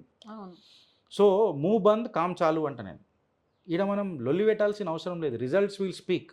అంటే లొల్లి పెట్టకుంటే నిజంగా కూడా జనాలకు తెలియట్లేదా? తెలిసి మౌనంగా ఉంటున్నారు. ఎందుకు అనంటే 80% ఆఫ్ హిందూస్ అని ఇప్పటికీ చెప్తుంటారు. కానీ ఒక్కొక్క ఆలయానికి వెళ్ళినప్పుడు నేను బాగా వెళ్తా టెంపుల్స్కి. నాకు పాత ఆలయాలను దర్శించడం అంటే, అమ్మ ఈ ఆలయానికి 100 ఏళ్ళ చరిత్ర ఉంది, 500 ఏళ్ళ చరిత్ర ఉంది అని చెప్తారు. కానీ అక్కడున్న భగవంతుడికి ధూపదీప నైవేద్యాలు అంటే మనం 3 పూటల తింటున్నాం. ఈ దేశాన్ని కాపాడుకుంటూ ఈ రోజుకు నేను బిలీవ్ చేస్తా, దేవుడు ఉన్నాడు కాబట్టే ధైర్యంగా బ్రతకగలుగుతున్నాం అని నమ్మే వాళ్ళలో నేను. కానీ ఆయనకు రోజు నైవేద్యం రావట్లే. కానీ ఏ చర్చిలోనైనా, ఏ మసీదులోనైనా ప్రతి శుక్రవారం, ప్రతి ఆదివారం పిలిచి విందులు చేయగలుగుతున్నారు. కానీ 80% హిందువులు ఉన్న ఈ దేశంలో ఒక దేవాలయంలో దేవుడికి నైవేద్యం కూడా పెట్టలేని దుస్థితిలో ఆలయాలున్నాయి. అది నిజంగా బాధ. ఇలాంటి వాటి గురించి ప్రశ్నించకుండా మౌనంగా ఉండి మన పని మనం చేసుకొని వెళ్దామంటే ఒక గిరీశం ఎంత చేయగలుగుతాడు, లేకపోతే ఇంకొక అన్న ఎంత చేయగలుగుతాడు, ఇంకొక అక్క ఎంత చేయగలుగుతాడు? ఈ ప్రశ్న రేస్ చేసినప్పుడే కదా ఎస్ గిరీశం వెనక ఒక 100 మంది ఉండాలి, ఇంకొక గిరీశం రెడీ అవ్వాలి అనేది తెలిసేది. అదైతే నాకు చాలా బాధ కలిగిస్తున్న అంశం. ఈ అంశాన్ని జనాల్లో గట్టిగా ఎందుకు తీసుకెళ్ళలేకపోతున్నారు? ఆలయాన్ని కాపాడుకోవడం ప్రతి ఇంటి బాధ్యతగా ఎందుకు తీసుకోలేకపోతున్నారు? ఇప్పుడు ఫర్ ఎగ్జాంపుల్ మనం ఒక డెస్టినేషన్ పోవాలా, దానికి ఫస్ట్ మనం ఏమడుగుతాం, ఎక్కడ ఉంటారు మీరు అని అడుగుతాం. సెకండ్ వాళ్ళు చెప్తారు ఫలానా XYZ, Jubilee hills, Banjara hills, Rajendra Nagar, Charminar etcetera etcetera. ఈ రోజులలో మనకు టెక్నాలజీ ఫీజిబిలిటీ ఉంది కాబట్టి లొకేషన్ పెట్టు గిరీష్ మనం వచ్చేస్తామని అని అంటాం. లొకేషన్కి వచ్చిన తర్వాత ఇగో ఇడికి ఫలానా కనిపిస్తున్నామని చెప్పి మనం ఏరియాలు ఏమంటారు అక్కడ ల్యాండ్ మార్క్స్ చెప్తాం. మనకు డెస్టినేషన్ క్లారిటీ ఉన్నది. ఇవాళ నేను ఏమడుగుతా, ఫస్ట్ క్వశ్చన్ ఏమడుగుతా అంటే, ఇక్కడ ఈ దేశంలో బతుకుతున్న సనాతన సంతానానికి డజ్ ఈ నో వాట్ ఈ డోంట్ నో? నేను వేస్తున్న క్వశ్చన్, నేను అడుగుతున్న క్వశ్చన్ చాలా గంభీరమైన ముద్ద. Does he know what he don't know? అందరికీ తెలుసు నాకేం తెలుసు అని అన్నది. నీకు తెలియంది ఏంది అని ఫస్ట్ క్వశ్చన్ వేస్తా. అప్పుడే కదా నీ స్ట్రెంత్ బిల్డప్ అవుతుంది. మీ స్ట్రెంత్ ఆడకేం బిల్డప్ అవుతుంది కదా. ఇప్పుడు కాంగ్రెస్ వాళ్ళు అని చెప్పి అలా మాట్లాడతారు. నేను ఆ కాంగ్రెస్ కార్యకర్తలను అడుగుతా, సనాతన ధర్మం ఫాలో అవుతున్నా, ఇండియా అలయన్స్ కూటమి మద్దతు తెలుపుతున్నా ఆ ఆత్మలను అడుగుతా, వాళ్ళ ఆత్మ గౌరవం సచ్చిందా అని అడుగుతా. ఈ మాట నేను ఎందుకు అడుగుతానంటే, నేను చదువుకున్నది ఇంగ్లీషు, నా నడవడి నాకు ఇష్టమైందంతా ముస్లిం కల్చరు, నేను ఒక యాక్సిడెంటల్గా హిందువుని అని చెప్పి బీజం నాటిన నెహ్రూ కాడికి అనేది మొదలైంది. సోమనాథ్ గుడి కట్టేటప్పుడు నువ్వు అట్లెట్లా పోతావు అని చెప్పినప్పుడు లొల్లి షురువైంది. ఆనాడు లేవని గొంతులు ఈనాడు లేస్తే దానికి నేను అందుకే అన్న డెస్టినేషన్ ఈజ్ మోర్ ఇంపార్టెంట్. మన ఇన్స్టింక్ట్స్ ఏందన్నది మోర్ ఇంపార్టెంట్. మీ గోల్ ఏందన్నది మీరు డిఫైన్ చేసుకున్నారు. దానికి ప్రాసెస్ సెట్ చేసుకున్నారా? మనం ఇంట్లో అమ్మ జరియాల నాకు ఒక మంచిగా బిర్యానీ వండి పెట్టా లేకపోతే ఏమన్నా వండి పెట్టానంటే డైరెక్ట్ ఇట్లా చిటికేయంగానే కాదు. మన సినిమాలు చూసినట్టు కాదు. దానికి మసాలాలు ఉండాలా, మటన్ మంచిగా ఉండాలా, బగారన్నం ఉండాలా, మసాలాలు కరెక్ట్ పడాలా, అన్ని కరెక్ట్గా గ్యాస్ స్టవ్ కరెక్ట్గా ఉండాలా, మంట కరెక్ట్గా పెట్టాలా, కుక్కర్ చక్కగా ఉండాలా, ఇవన్నీ ఉండాలి. ఇవన్నీ ఉంటేనే అది బిర్యానీ మంచిగా అవుతుంది. మళ్ళీ తినేటో నాలుకేం కూడా మంచిగా ఉండాలి. అది మంచిగా లేకపోతే ఎంత అమృతంగా చేసినా కానీ అది నచ్చదు కదా. సో ఇవాళ ఫ్యాక్ట్ ఏందనంటే హిందువుకు తనకి ఏం తెలియదో అదే తెలియదు. ఫస్ట్ డెస్టినేషన్ ఏంది? ఇవాళ మేము దేవాలయాలను కాపాడుకోవాలి. మీరు దేవాలయం మీద ఫస్ట్ ఇప్పుడు నవత గారు రామ్ మందిరం యాక్ట్ తీసుకొచ్చిర్రు. వీళ్ళు దిందాహాడే చెప్తున్నారు మా ప్రభుత్వం వచ్చిందంటే మేము మళ్ళీ గూలో కొడతాం, మేము మేము సుప్రీంకోర్టు ఇచ్చిన తీర్పుని మళ్ళీ తుంగలో దొక్కుతాం, కులేయం చెప్తున్నారు. సో ఇట్లాంటివి తీసుకురావాలనంటే it is good that we discuss here, but practical సినారియోలో ఎంత ఎగ్జిక్యూట్ అయితే అనేది మనం ఆలోచించాలి. For the sake of discussion మనం డిస్కస్ చేస్తాం, but for the sake of execution ఆలోచించినప్పుడే ఇవి సాక్షాత్కారం అవుతాయి. మోదీ అదే చేస్తున్నాడు. యాక్చువల్లీ లండన్లో ఏం నేను జరుగుతుందో ఒకటి చెప్తా. ఇంకా ఇందులో ఏందనంటే ఫస్ట్ యూనిఫామ్ సివిల్ కోడ్ రావాలా. ఎందుకంటే ఆడ ఉరలేదు ఉరుతున్నాడు. ఆడ యూనిఫామ్ సివిల్ కోడ్లకు వస్తే జీని అనేది శీశల బంద్ అవుతుంది. హుకుం ఆకా అంటాడు. అంటే ప్రజలను గులామని అంటలేను, నువ్వు రాజకీయంగా కట్టుబడి ఉండకు, రాజ్యాంగబద్ధంగా కట్టుబడి ఉండు. పొలిటికల్గా నువ్వు ఏమన్నుండు, నాకు సంబంధం లేదు, కాన్స్టిట్యూషనలీ కరెక్ట్గా ఉండు. అక్కడికైనా ఆట మొదలవుతుంది. ఫస్ట్ ఇది స్టార్ట్ అయితే అప్పుడు దేశంలో ఏ లాలు తీసుకొచ్చినా ఆ లాల కింద చట్టాలన్నిట్లను గౌరవించాలన్నా వద్దా, ఆడ మొదలవుతుంది ఆట. ఉదాహరణకు మనం లండన్ చూస్తున్నాం. ఇప్పుడు ప్రస్తుతం లండన్లో ఉన్న పరిస్థితులు, అక్కడ ముస్లిం జనాభా పెరిగిన తర్వాత వాళ్ళ చట్టాలు తీసుకురావాలని వాళ్ళ పరిస్థితులు, ఈవెన్ అమెరికా కూడా ఈరోజు భయపడుతోంది. ఇన్ని చూసుకుంటూ కూడా బాహాటంగా కాంగ్రెస్ పార్టీ లాంటి వాళ్ళు మేము వచ్చామంటే మళ్ళీ ఆర్టికల్ 370 తీసుకొస్తాం, మేము వచ్చామంటే త్రిబుల్ తలాక్ను మళ్ళీ పెడతాం, మేము వచ్చామంటే అన్ని చెప్పినా కూడా ఓట్లేసే జనాలని ఏమనాలి? అసలు వాళ్ళకి ఇంకా ఏం చెప్తే జ్ఞానోదయం కలుగుతుంది? ఇంతకంటే ఏం చెప్పి జ్ఞానోదయం చేయగలుగుతాం? జోర్కా జట్కా ధీరేసే లగే అని చెప్పి మీరు విన్నారు. ఇది చాలామంది సినిమాలలో కూడా మనం చూసి ఉంటాం. ఇప్పుడు లండన్లో ఇల్లీగల్ ఇమైగ్రెంట్స్ ఎస్పెషల్లీ ముస్లిమ్స్ ఎవరైతే ఉన్నారో ఆ ప్రైమ్ మినిస్టర్ వాళ్ళని వెనకకు పంపించేస్తున్నారు. సాలరా నాయన ఇక్కడ తాగింది, మీరు ఏడైతే తింటారో ఆడనే లొలి చేస్తున్నారు, సో మీరు ఇడికెన్సారా జర బగాంచురి అని చెప్పి షురువు చేసేసారు. ఇది దేశవ్యాప్తంగానే కాదు ప్రపంచవ్యాప్తంగా నడుస్తున్నది ఇప్పుడు. ఇంక్లూడింగ్ ఈ లిబరల్స్ అనేటోళ్ళు కంప్లీట్గా వాళ్ళ ఈకో సిస్టమ్ తయారు చేయడానికి ప్రయత్నం చేస్తారు. ఇప్పుడు దీనికి నేను ఏం చెప్తానంటే నేను కొంచెం డీవియేట్ అవుతా, ఎందుకంటే ఇది ఆడ కనెక్ట్ అవుతుంది. నేను ముస్లింలు అని చెప్పి పర్టికులర్గా మాట్లాడే కంటే ముందు ఈ లిబరల్స్ మెంటాలిటీ అంట. ఎందుకంటే లిబరల్స్ అందరు వీళ్ళు కలుపుకొని పోతున్నారు, హ్యాండ్ అండ్ గ్లౌజ్ ఉన్నారు వీళ్ళు. మొన్న మీరు చూసిండ్రు 120 organizations are working in progress, జనాందోళన్ కర్నేకే లియే రెడీ హే అని చెప్పి మాట్లాడుతున్నారు. ఎవరి 120 ఆర్గనైజేషన్స్? దాన్ని కొంచెం డీకోడ్ చేసి చూస్తే అగో WHO కింద ఒక నెక్స్ట్ పాండమిక్ వస్తున్నది, భారతదేశం రెడీ ఉన్నదా అని చెప్పి WHO ట్యాగ్ చేసి కొడతారు. ఈ 120 ఆర్గనైజేషన్ అని హ్యాష్ ట్యాగ్ పెడతారు. ఏనో ఒక దగ్గర బాతుకేమో అవుతుంది, అగో వైల్డ్ లైఫ్ ఇట్లా అవుతుంది అని చెప్పి హ్యాష్ ట్యాగ్ 120 పెడతారు. స్కాట్లాండ్లో ఏదో చిన్న మానవ హక్కుల ఉల్లంఘన జరుగుతుంది, ఆడ హ్యాష్ ట్యాగ్ అంటే మీరేమనుకుంటారు అంటే 120 ఆర్గనైజేషన్ భారతదేశంలో వీళ్ళు ఏం స్కెచ్ చేస్తారని మీరు ఆలోచించే లోపల ఈ హ్యాష్ ట్యాగ్ 120 అనేది గ్లోబల్ సినారియోలో ఒక ఫుట్ ప్రింట్ క్రియేట్ చేస్తున్నది. అందులో భారతదేశం ఒకటి వస్తున్నది, వీడికని బగ్గు అనిపిస్తారు. రావణ లంక కాష్టం మొదలెట్టనికి ప్రయత్నం చేస్తూనే ఉంటారు. కాకపోతే ఇక్కడ శ్రీరాముడు ఉన్నాడు, ఆడ లంక రావణుడిది దహనం అవుతుంది తప్ప అయోధ్య సురక్షితం ఉంటుంది అని చెప్పి 500 సంవత్సరాల తర్వాత కూడా ఇలా మనం ప్రూవ్ చేసుకున్నాం. సో మనం సురక్షితంగా ఉంటాం, అలా అబ్సల్యూట్లీ డౌట్ ఏం లేదు. దీనికి నిదర్శనం ఏంది? గిరీష్ ఇంత మంచిగా చెప్పినావు కదా, ఎగ్జాంపుల్ ఏంది అని అంటే today Girish is sitting in front of you, Navata గారు కూడా నా ముంగటనే కూర్చొని ఉన్నారు. మీ పూర్వీకులకు ఎంత కష్టాలు పెట్టిరొచ్చు వీళ్ళు మత మార్పిడి చేయమనని. మీరు మారినరా? మీ పూర్వీకులు మారినరా? వాళ్ళు ఎంత తడపడాంచి ఇక్కడికి వచ్చిరొచ్చు. సో మీ డిఎన్ఏ నా డిఎన్ఏ ఎంత స్ట్రాంగ్ ఉండొచ్చు, ఎంత పరాక్రమానికి మన డిఎన్ఏ ఉండొచ్చు. అరే మన ప్రతిభ ఆడ మొదలవుతుంది. కొట్లాడే స్పిరిట్ అణువులు ఉన్నది, మన సెల్ ఉన్నది. కాకపోతే కొట్లాడే తరీక మనం డిజైన్ చేయాలి, నేను అది చెప్తా. నువ్వు గదాధరుడి దగ్గరకు పోయి బాణం పట్టుకొని కొట్లాడదానంటే అది కురుక్షేత్రం అనరు. ధనుర్ధారితోని ధనుర్ధార లెక్కనే కొట్లాడాలి. పంచశీల పథకం అని చెప్పి అదేమో అది అఖండ సినిమాలు అంటారు కదా, అది ఏంటది, ధర్మ హింస తదైవచ, అదొకటే గుర్తుంటుంది నాకు, హింస అహింస పరమో ధర్మ నాకు గుర్తుండదు అది. నేను నమ్మదు ఆ సిద్ధాంతాన్ని, నేను ధర్మ కూడా హింస నమ్మను. తదైవచ. నా నీలమేఘ శ్యాముడికి నాలుగు చేతులు చూపించినప్పుడు ఒక కమలం చూపించిండ్రు, పక్కకు ఒక గద చూపించిండ్రు, శంఖం చూపించిండ్రు, సుదర్శన చక్రం చూపించిండ్రు. ఫస్ట్ నేను కమలం ఇచ్చి ఏమరా భయ్ లొల్లేంది, సైలెంట్గా ఉండు కదా, లొల్లేంద్రా భయ్ అని చెప్పి చెప్తా. వినకపోతే గదతో ఒక ఈపు మీద కొడతా, తబ్బెత్ బనాంచుకున్నావా అని. ఇంకా Definitely. వినకపోతే వార్నింగ్ సజెషన్ ఒకటి శంఖం మోగిస్తా. ఇంకా వినలేదని అంటే సుదర్శన చక్రాన్ని ఆవాహనం జై నరకు అని చెప్పి సీదా చెప్పిండ్రు. హ్మ్. ఇంత క్లియర్గా అయితే చెప్పినాక కూడా ఆవు మేము పుట్టినాం, మేము జవానికే పుట్టినాం, మేము సంపనీకే పుట్టలే, సంపుడు సావుడన్న నేను అంటలేను. రాజ్యాంగబద్ధంగా ఉండు, నువ్వు రాజ్యాంగబద్ధంగా కూడా చంపొచ్చు, అవును. రాజ్యాంగబద్ధంగా కూడా ఇలా నేడిపియలే.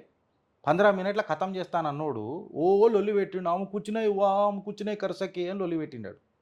ఈయన పేరు తీసుకుంటలేను, గంగా జమున తహజీబ్ అని అంటాడు. సో రులా సక్తే, బస్ రులానే వాళ్ళ చాయి. కానీ ఆ కాలం పోయిందేమో, ఒక చెంప కొడితే ఇంకో చెంప చూపించాను, ఒక చెంప కొట్టంగానే లాగి 2 చెంపలు పగలు కొట్టే రోజులు వచ్చినాయి, రావాలి కూడా. అట్లయితేనే బతకగలుగుతాం, బ్రతికించగలుగుతాం. నేను ఆ కొట్టుడు రాజ్యాంగంగా కొడదామని అంటాను. అదే అంటున్నా. ఫిజికల్ గాయాల కనంటే రాజ్యాంగబద్ధంగా కొడితే ఆ తడపడాంచుడు వేరే ఉంటుంది. కిక్కభ్యాం కిక్కోభ్యహ అని అంటారు కదా, అది ఉండాలి. ఓకే. ఆడికి తెలియాలా ఆడ ఏం చేసిన తప్పు అని అనేది తెలియాలి. అందుకే మేము చిత్రగుప్త అంటాం. అది ఆడ పాపం అనేది మొత్తం తెలియాలి. గరుడ పురాణం తీశానికి శిక్ష చేయాలి. నేను అది చెప్తా. ఓకే. ఈ సనాతనం అనేది అంచెలుగా కంపార్ట్మెంట్లలో మనల్ని బతికిచ్చింది. ఎగ్జాక్ట్లీ. సింపుల్గా చెప్పాలని అంటే అగర్ మే పహల్వాన్ మేరా భగవాన్ హనుమాన్, ఇంత ఫ్లెక్సిబిలిటీ ఇచ్చిన ధర్మం ఏది లేదు, లేదు. ఇంత క్లారిటీగా ఉన్న ధర్మం ఏది లేదు. నువ్వు గాయ గత్తర చేసినావు అని అంటే అది నీ ప్రాబ్లం.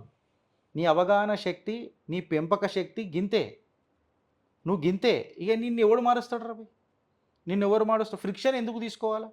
ఫ్రిక్షన్ తీసుకుంటే సింపుల్ నవ్వుతారు. సనాతన ధర్మం ఇప్పుడే కాదు, ఆనాటికేని నువ్వు కోఆపరేటివ్ మోడ్లు ఉంటే మీరే గెలవాలా అని చెప్పి నేర్పింది. నువ్వు కాంపిటేటివ్ మోడ్లకు వస్తే మనమే గెలవాలా అన్న పౌరుషము నేర్పింది. అవును. నువ్వే చూస్ చేసుకుంటావో చూస్ చేసుకో అందులో. నా రెస్పాన్స్ నీ యాటిట్యూడ్ మీద ఉంటుంది. నువ్వు సొక్కమైన సొంటివైతే నేను కూడా సౌమిని సాంప్రదాయాన్ని అవుతా. లేదు నువ్వు ఆట మొదలెడతా అంటే నేను వేటకు సిద్ధమవుతా. రైట్. ఇంత క్లారిటీగా ఉన్నది సనాతనం. రైట్. ఎలక్షన్ ఫలితాల గురించి, దేశవ్యాప్తంగా లోక్సభ ఎన్నికల ఫలితాల గురించి ఏం చెప్తారు? ఏం జరగబోతోంది ఎలక్షన్ ఫలితాల తర్వాత? చెప్పిన కదా, వీళ్ళు గాయ గత్తర చేస్తారు. కాంగ్రెస్కి ముఖం పెట్టుకోనికే జాగా దొరకదు. మల్లికార్జున్ ఖార్గే మీదకి మొత్తం నూపుతారు. 7 గంటలకు ఇటలీకి ఫ్లైట్ పోతుంది అని లెక్కి మనోడు పోతాడు. రాహుల్ గాంధీ ఇటలీకి పోతాడు. ఇక వీళ్ళందరూ ఏదో లొల్లి చేస్తారు. బట్ ఇక్కడ ఒక చిన్న కరెక్షన్ ఏముంటుందంటే, ఎక్కడెక్కడనైతే ఎలక్షన్ ఓటర్ల లిస్టులు ఎక్కడెక్కడైతే ప్రాబ్లంలు జరిగినాయో 41 ఇన్సిడెంట్స్ ఇప్పటికీ వీళ్ళు రికార్డ్ చేసిండ్రు సుప్రీంకోర్టులో. ఎలక్షన్స్లో అవకతవకలు జరిగినాయి, సుప్రీంకోర్టు వాటిని తిప్పికొట్టేసింది. అవును. ఇవన్నీ ఏం జరగలేని. ఇవన్నీ వాళ్ళు రికార్డ్ చేస్తారు. వీళ్ళు ఏం చేస్తారనంటే ఇవన్నీ రికార్డ్ చేసి ఇన్ని అవకతవకలు జరిగినాయి, ఈ ఎలక్షన్ రద్దు చేయాలా అన్న మళ్ళీ ఒక ఉద్యమం తీసుకొస్తారు. చిన్న ఒక ఉద్యమం చేసి తీసుకొస్తారు. అప్పుడు ఈ దరిద్ర టట్టి వీళ్ళందరికీ జర నెత్తి వీక్కు అనేది అంతా చేసేసారు. కొత్త ఒక టాపిక్ దొరుకుతుంది. ఈ 100 days ప్రోగ్రామ్ మోదీ అని అన్నారు కాబట్టి ఉన్నది. కాకపోతే ఆ ధ్యాన సాక్షిగా నేను దేశ ప్రధానిని ఫస్ట్ టైం ఒకటి కోరుతున్నా. ఆయనకు నువ్వు అందుభక్తువా గిరీష్ అంటే నేను దేశభక్తిని. అంతే. నేను అందుభక్తుని కాదు, దేశభక్తిని. ఆయన దేశాన్ని ప్రేమిస్తాడు. ఆయన దేశంలోనే దైవాన్ని చూసుకున్నాడు.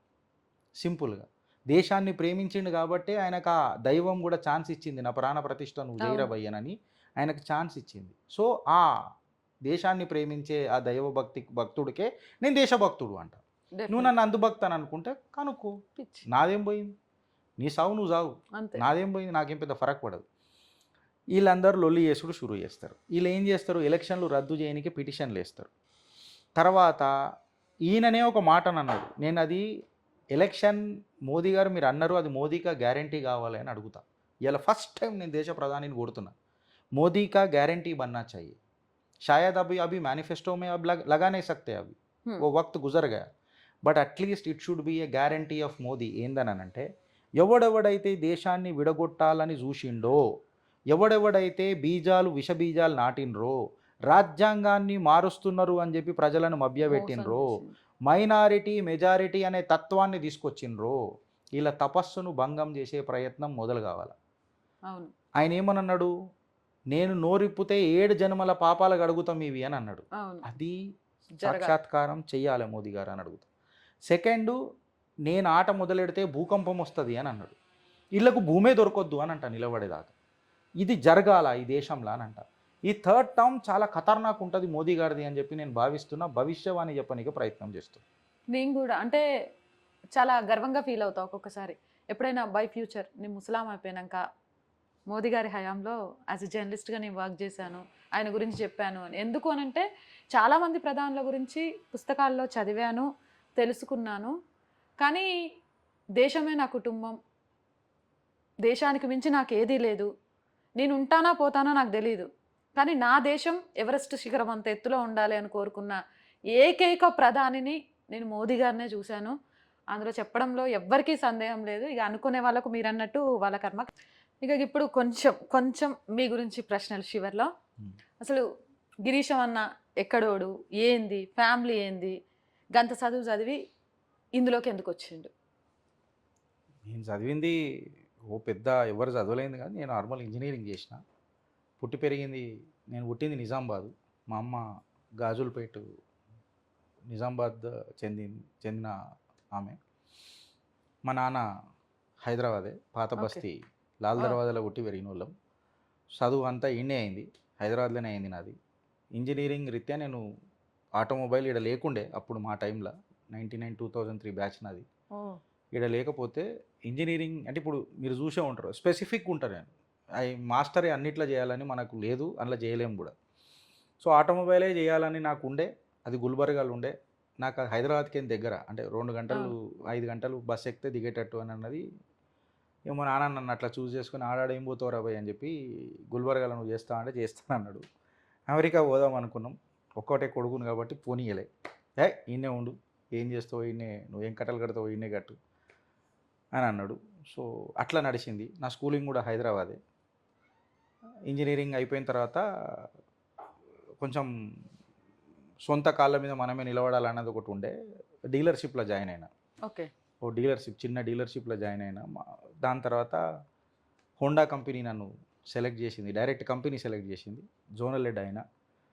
అక్కడ నిజంగా చెప్తే ఆయన పేరు తీసుకోకపోతే నేను పాపాత్మున్న అవుతా.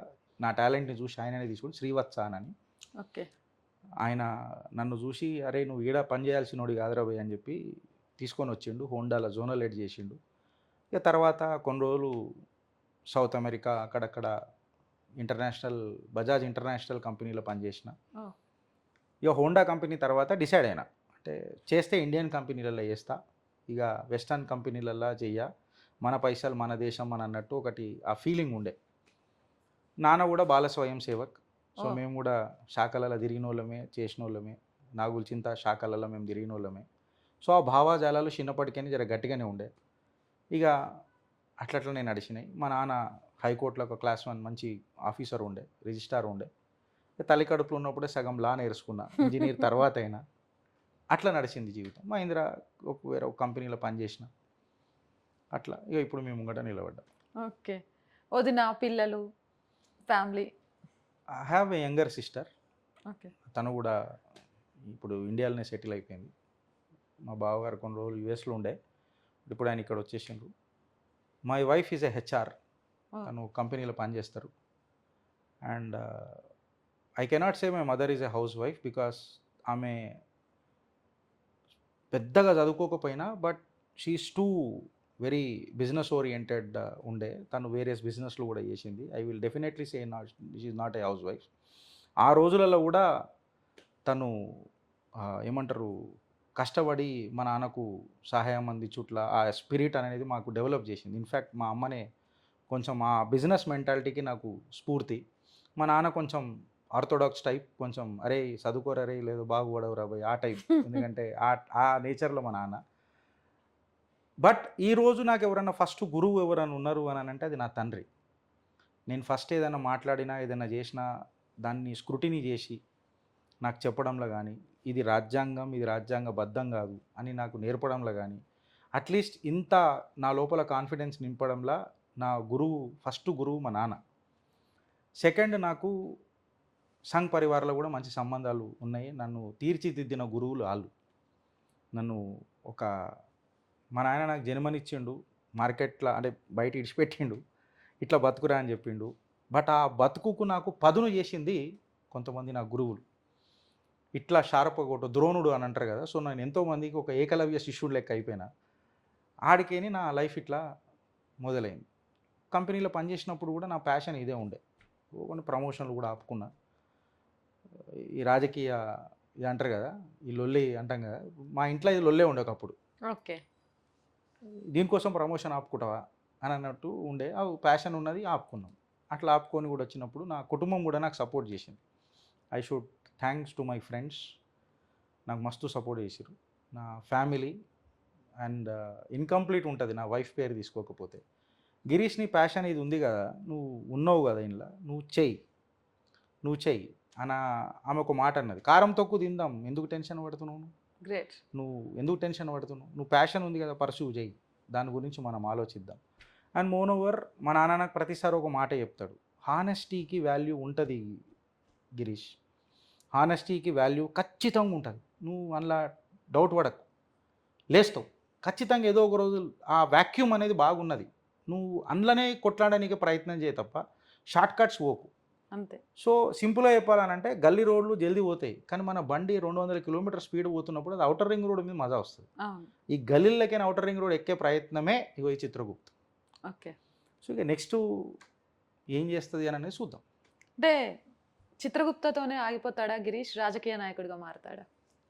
It's too early for me to decide and all those things. నేను కార్యకర్త అని చెప్పిన, నేను మాట్లాడేది కూడా రాజకీయ విశ్లేషంగానే మాట్లాడతా.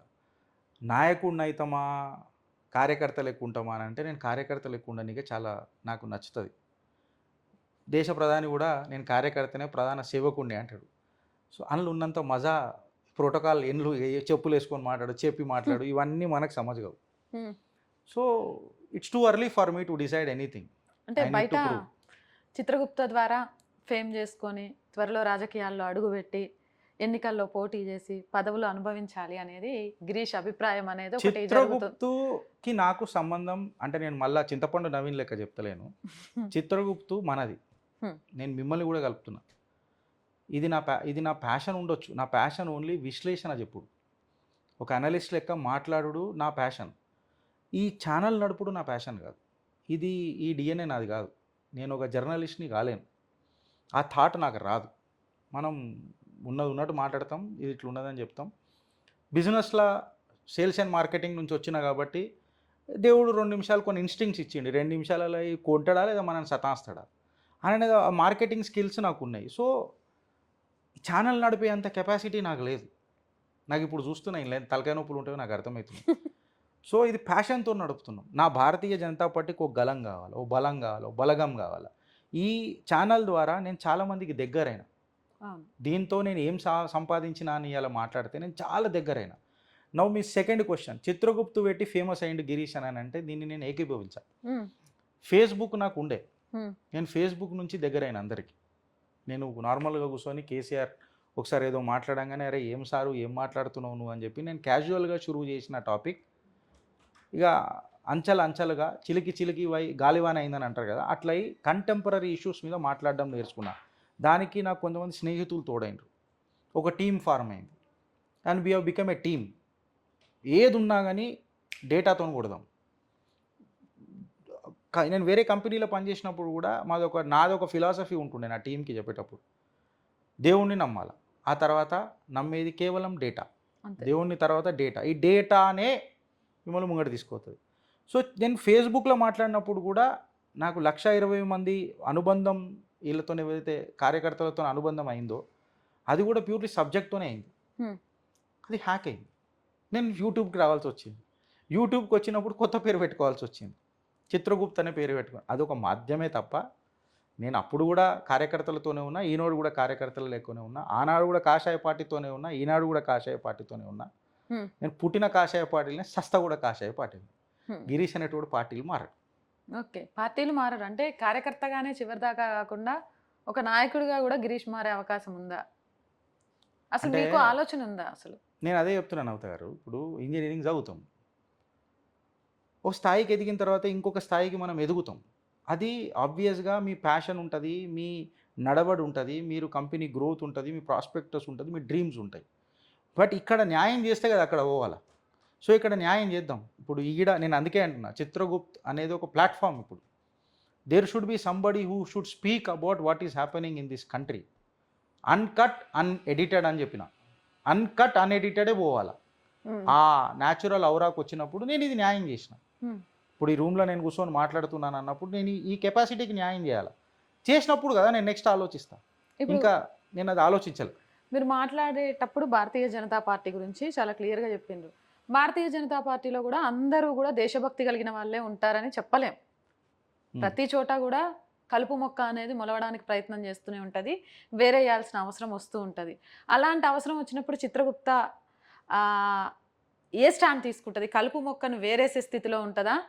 తమ దాంట్లోనే ఉంది కాబట్టి కాపాడే పరిస్థితిలో ఉంటదా?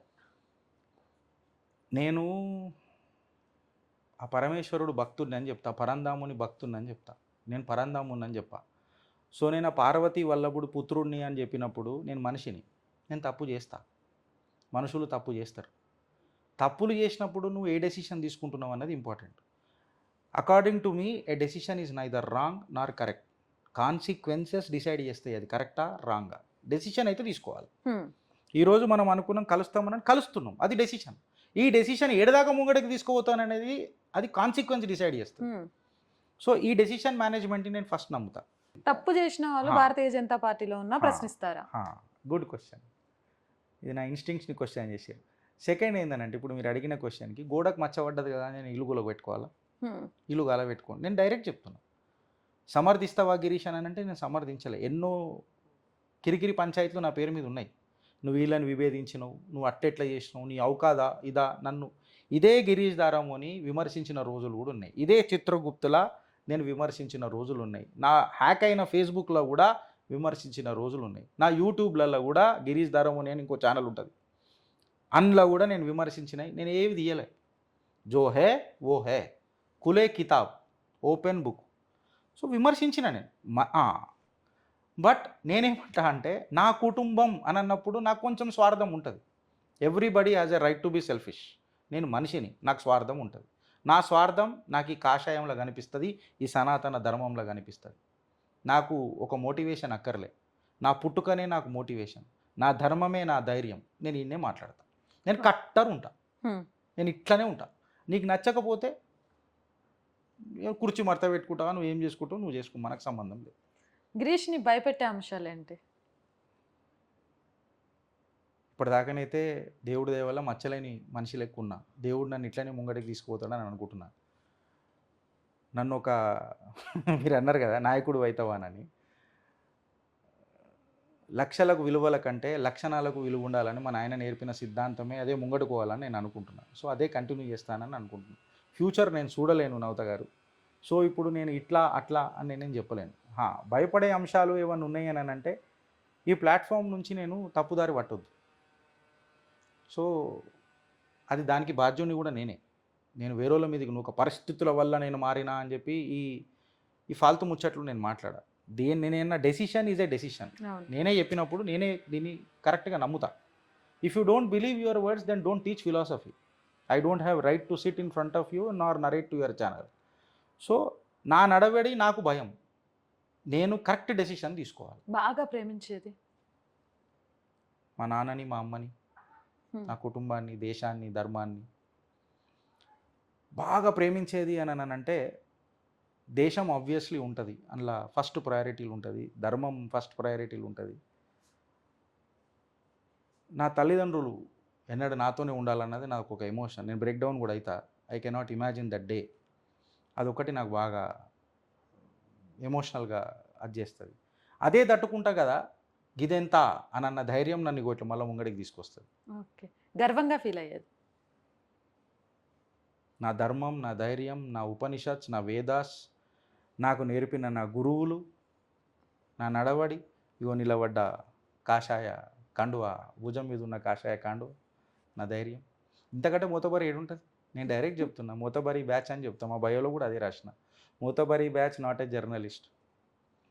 సో ఐ మీన్ ఒక్కసారి మీరు అర్థం చేసుకోరి ధైర్యం అనేది ఎందుకు రాదు. అసలు ఈ క్వశ్చను మీకైనా ఇది కూడా సేమ్ వర్తిస్తుంది. ఇప్పుడు నేను యాంకరు, మీరు గెస్ట్. భారత్ మాతాకి జై అని అంట, మీరు ఇంకేమైనా క్వశ్చన్ అడుగుతారా నన్ను?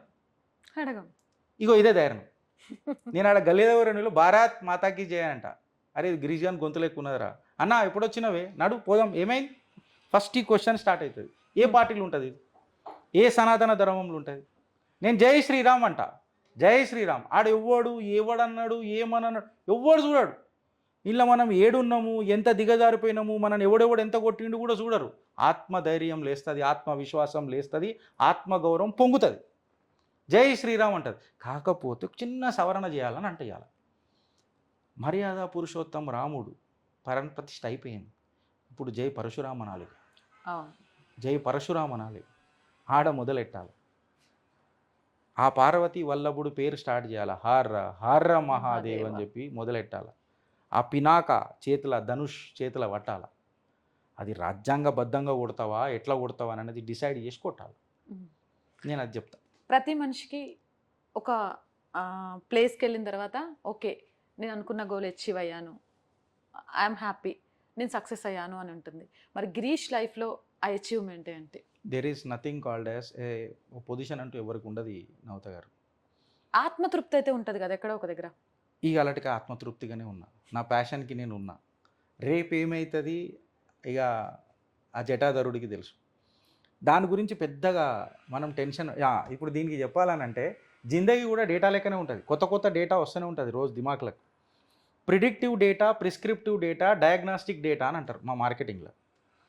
ప్రిస్క్రిప్టివ్ డేటా అంటే మీ బ్లడ్ శాంపుల్ తీస్తారు, అన్ని చూస్తారు, దాని తర్వాత ప్రిస్క్రిప్షన్ ఇస్తారు. ప్రిడిక్టివ్ అని అంటే అగో ఇది గిట్ల వచ్చింది, వెనక నీకు ఫ్యూచర్లో గిట్ల అవుతుందేమో, ఇప్పటి నుంచి గోళీలు వేసుకుంటే మనం వేసుకుంటామా? డయాగ్నాస్టిక్ చూస్తాం. సో నా డయాగ్నాస్టిక్ రిపోర్ట్ ఇంకా నాకు ఆ పరమేశ్వరుడు ఇయ్యలే. సో ప్రిడిక్టివ్ డేటా మీద పెద్దగా పనిచేయ, నా ప్రిడిక్టివ్ అనాలిసిస్ మీద పనిచేయ. आज का जो है आज करेंगे, भरपूर करेंगे. అట్లీస్ట్ డిస్టింక్షన్లో పాస్ అయితే జిందగీ మస్తు ఉందని అనుకుని ఉండాలి. జిందగీ నా మిలేగి దుబారా అని చెప్పి ధర్మానికి పనిచేయాలి. గట్ల పని చేస్తే చాలన్న నేను అంట. ఇంకా పెద్ద తలకాయ నొప్పులు పెట్టుకోవద్దు, టెన్షన్లు పెట్టుకోవద్దు. ఇది నేను నేర్చుకున్న సూత్రం. రైట్. స్పెసిఫిక్ గోల్ ఏముండదు, నేను అది చెప్తా అంతే. ఎక్కడి వరకు వెళ్ళాలి అనే గీత అయితే లేదు, వెళ్ళగలిగినంత వెళ్ళిపోతాం. గోల్స్ చేంజ్ అయితేనే ఉంటాయి. ఇప్పుడు నేను మీకు ఒక క్వశ్చన్ అడుగుతా, ఇఫ్ యూ పర్మిట్ మీ.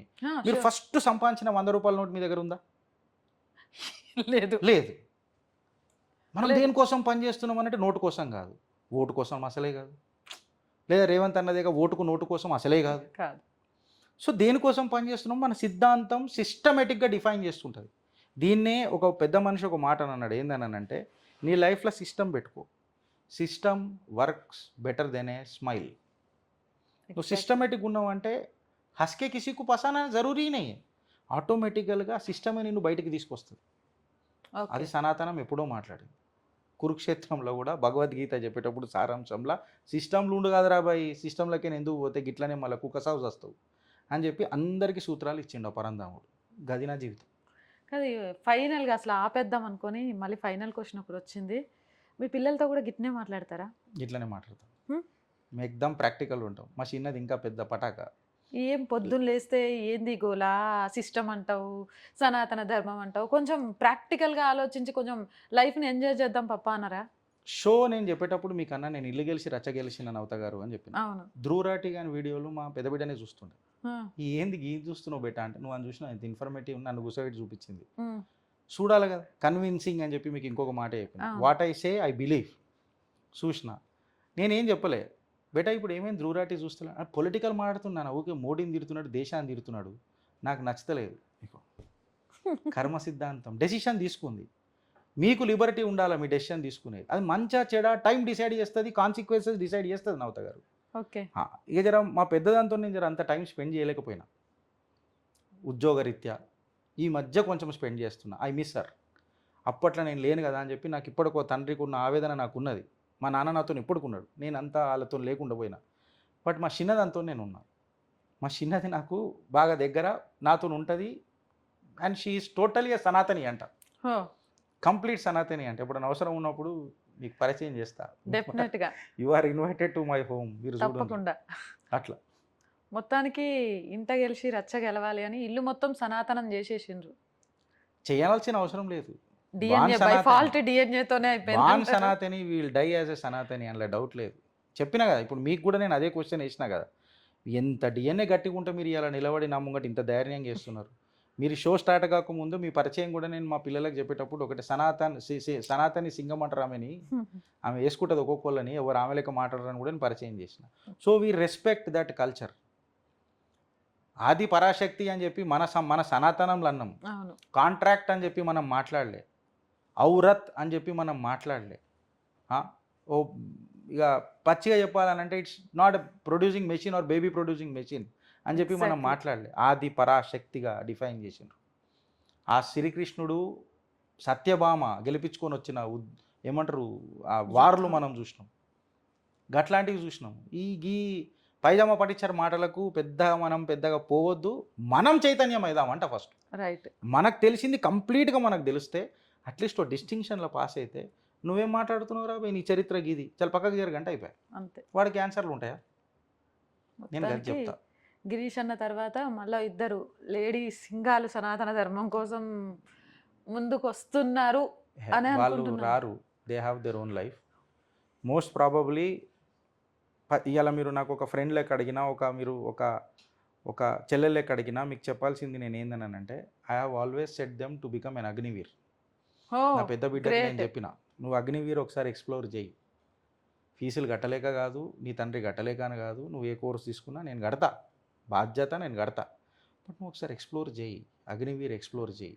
ఇది నేను ఒకసారి విన్నా. అంటే ఒకరితో నేనే చెప్పాను ఇది. చాలామంది అంటే వేరే వాళ్ళని విమర్శించాలని కాదు, నలుగురు ఐదుగురు పిల్లల్ని అంటారు. అందులో ఒకరు మతోన్మాదులుగా మత తత్వాన్ని బుర్రలోకి నింపుకొని వెళ్ళిన మిగిలిన ముగ్గురు ఉంటారు అనుకుంటారు. కానీ హిందువుల్లో ఒకళ్ళు చాలేక ఇద్దరు అంటారు. వాళ్ళ ఫ్యూచర్ గురించి ఆలోచిస్తారు. కానీ ప్రతి ఇంటి నుంచి ఒక శివాజీ, ఒక ఝాన్సీ లక్ష్మీబాయిని పంపించగలిగితే అంతకు మించి మనం దేశానికి చేసే సేవ లేదని అది ఫస్ట్ మీ నోటి నుంచి విన్నాను. అంత అంటే అగ్నివీర్లోకి పంపించాలి అనే ఆలోచన చాలా గొప్పది. నా కూతురు అంటే ఓ అమెరికన్కి ఇచ్చి పెళ్లి చేసినామా, ఓ కోటీశ్వరుడికి ఇచ్చి పెళ్లి చేసినామా, నలుగురు పనోళ్ళు ఉన్నారా, నా బిడ్డ ఆరాంగా కూర్చుందా అనే తల్లిదండ్రులే ఉంటారు డెఫినెట్గా. నేను చూసిన దాంట్లో కాదు దేశం కోసం వెళ్ళి పోరాటం చేయని చెప్పేటోళ్ళు. స్వార్థం ఉంది. మోదీ గారికి నేను థ్యాంక్స్ చెప్తా, భారతీయ జనతా పార్టీకి నేను థ్యాంక్స్ చెప్తా. నా స్వార్థం ఏంటంటే ఇవాళ పోరలు జల్దీ సూసైడ్ చేసుకుంటారు. నా పెంపకం ఎంత గట్టిగా నన్ను ఉండని, మా తల్లిదండ్రులు మా తాత నాయన మా చేతులలో పెరిగినరు, నేనే ఇంత గట్టిగా ఉన్నా అంటే వాళ్ళు ఇంకా గట్టిగా అవుతారు, అందులో డౌట్ లేదు నాకు. బట్ నా భయం ఏందని అంటే ఈ రోజులలో సిచ్యువేషన్ అనాలిసిస్ లేకపోతే పిల్లలు బాగుపడరు. మిలిటరీ ట్రైనింగ్ కంటే ఇంకా గొప్ప ట్రైనింగ్ ఏముంటుందండి? అవును. సిచ్యువేషన్ అనాలిసిస్ అంటే 3 నిమిషాలలో ఆపరేషన్ చేసి రావాలంటే 2 minutes 59 seconds కేల్ ఖతం కావాలి, అడికి మళ్ళీ రిటర్న్ రావాలాడు. 6 బుల్లెట్లలో ఫైర్ చేయాలంటే 5 బుల్లెట్లు ఖతం చేసుకొని మళ్ళీ 6వ బుల్లెట్ సేఫ్టీ కోసం పెట్టుకొని వెనకకి తిరగకుండా వాడు రావాలా. ఎంత ట్రైనింగ్ ఉంటుంది? 4 సంవత్సరాలు, 110 credits ఉన్నాయి. 60 credits for military, 50 credits for వెళ్ళేటప్పుడు వాళ్ళు డిగ్రీ హోల్డర్ల లెక్క వస్తారు కదా. ఇలా నేను అమెరికా పంపుదామంటే 12+4 ఎడ్యుకేషన్ ఉండాలి కదా. నేను డిగ్రీ చేయించినానంటే 3 సంవత్సరాలే కదా. తను ఇంజనీరింగ్ చేస్తే కూడా 4 ఏం చదువుతారు? పైథాగరస్ థీరం నాకు అన్నం పెట్టిందా? ఇంటిగ్రేషన్ బై పార్ట్స్ నాకు అన్నం పెట్టిందా? ట్రిగ్నోమెట్రీ నాకు ఏమన్నా ధైర్యం నేర్పిందా? నా క్యాలిక్యులస్ ఏమన్నా నా క్యాలిక్యులేషన్లు మార్చిందా? ఇవాళ నాకు మార్చింది రాజ్యాంగం మీద పట్టు, నాకు ఇవాళ నన్ను మార్చింది నా సనాతనం మీద ఉన్న నా సంకల్పం, నన్ను మార్చింది నా కమ్యూనికేషన్ స్కిల్స్, నన్ను మార్చింది దేశ ప్రేమ, నన్ను మార్చింది ఈ రాజకీయ భారతీయ జనతా పార్టీ సర్కార్ దేశాన్ని గురించి ఎట్లా ఆలోచించాలో నాకు కొంచెం నేర్పింది. వాళ్ళు చేసిందంతా కరెక్ట్ అని అంటలే నేను. ప్రతి వాళ్ళ దగ్గర మనుషులు తప్పులు చేస్తారు. మెజారిటీగా చూడు కదా, నువ్వు 60 సంవత్సరాలు చేసిన లొల్లీలు మర్చిపోతున్నావు. ఈ పూల్వాల చాచా ముని మన్మడు మాట్లాడంగానే ఇన్ని రోజులు జూడో యాత్రలు. ఇప్పుడు మళ్ళీ నేను రాజకీయాన్ని వదలుచుకోలే. బట్ చెప్తున్నా అగ్నివీరుకు ఉన్న లాజిక్ చెప్తున్నా. అవును, ఇంతగానం సిచ్యువేషన్ అనాలిసిస్ వచ్చింది అండ్ ఈ మాధ్యంగా టాపిక్ వచ్చింది కాబట్టి చెప్తున్నా. కార్పొరేట్ సంస్థలల్లో ఫస్ట్ ప్రయారిటీ వీళ్ళకి ఇస్తారు. ఎందుకనంటే ఒక ఇంజనీర్కి బయటికి రాగానే మార్కులు చూసి మక్కి ఆడ పేపర్లో ఏదైనా ఈగ చచ్చిపోయినా 10 మంది చచ్చిపోయినా ఆడు కూడా ఈగని చంపి మక్కి రాస్తారు ఎగ్జామ్లలో చీటింగ్ కొట్టుమంటుకుంటా. అట్లా కాదు కదా కావాల్సింది మనకు. ప్రయోజకులు కావాలి. కాబిల్ బను అని అన్నారు. కామ్యాబీ కుదుబకుదాయకి కాబిల్ బను, కాబిలే లేకపోయాడు. అగ్నివీర్ అని అన్నప్పుడు అబ్వియస్గా ఉంటాడు. ఆడు చచ్చిపోతాడు, వీడు చేస్తాడు. అసలు సౌతే కదా వీళ్ళు చదివితే కదా. సో నేను చదివిన నాకు నా పిల్లలు సిచ్యువేషన్ అనాలిసిస్లో ఉండాలి. ఇవాళ తర్వాత ఏమవుతారు, ఏ సబ్జెక్ట్లో పోతారు, ఏది పోతారు, learning is always an eternal thing, అది జరుగుతూనే ఉంటుంది. సో నేను చెప్పిన ఇక తను ఏం డిసైడ్ చేస్తుంది తను డిసైడ్ చేసుకోవాలి. ఇంటర్మీడియట్ అయితే కంప్లీట్ కావాలి అంతే. అయినా చనిపోయిన చావుకు ఒక అర్థం ఉంటే అంతకు మించిన గర్వం ఇంకొకటి ఉండదు. అంటే ఒక తల్లిదండ్రులకు ఉండే భయం, దాన్ని కూడా నేను క్లారిఫై చేస్తున్నా. ఏం సావరు. ఎందుకు చచ్చిపోతారు?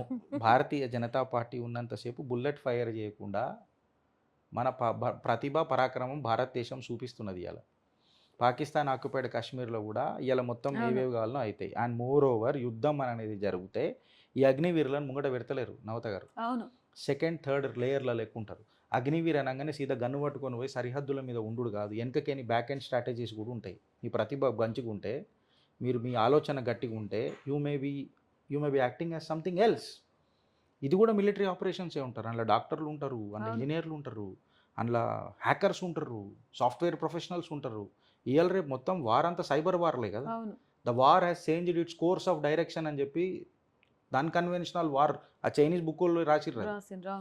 దీని మీదనే మొత్తం తెలుస్తుంది. సో ఎక్స్ప్లోర్ చేయాలని అంట, ఊకేనే పెట్టాడు కదా. ఆయన ఎంత ఆలోచించి పెట్టుంటాడు. కౌన్సిల్ ఆఫ్ మినిస్టర్స్ కూర్చొని చేసిరని అంటే ఎంత ఆలోచించి చేసి ఉంటారు. దాని మీద ఆలోచించకుండా చేస్తానంటే నాకు నడవదు. ట్రై చేయాలి. రైట్, అట్లా.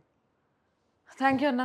నేను ఒక హాఫ్ అన్ అవర్ ఇంటర్వ్యూ కోసం అని వచ్చాను. మీతో మాట్లాడుతూ ఉంటే సమయమే తెలియలేదు. ఇంకా మాట్లాడమన్నా ఎంతైనా మాట్లాడవచ్చు అని అర్థమైంది. Thank you so much. Thank you.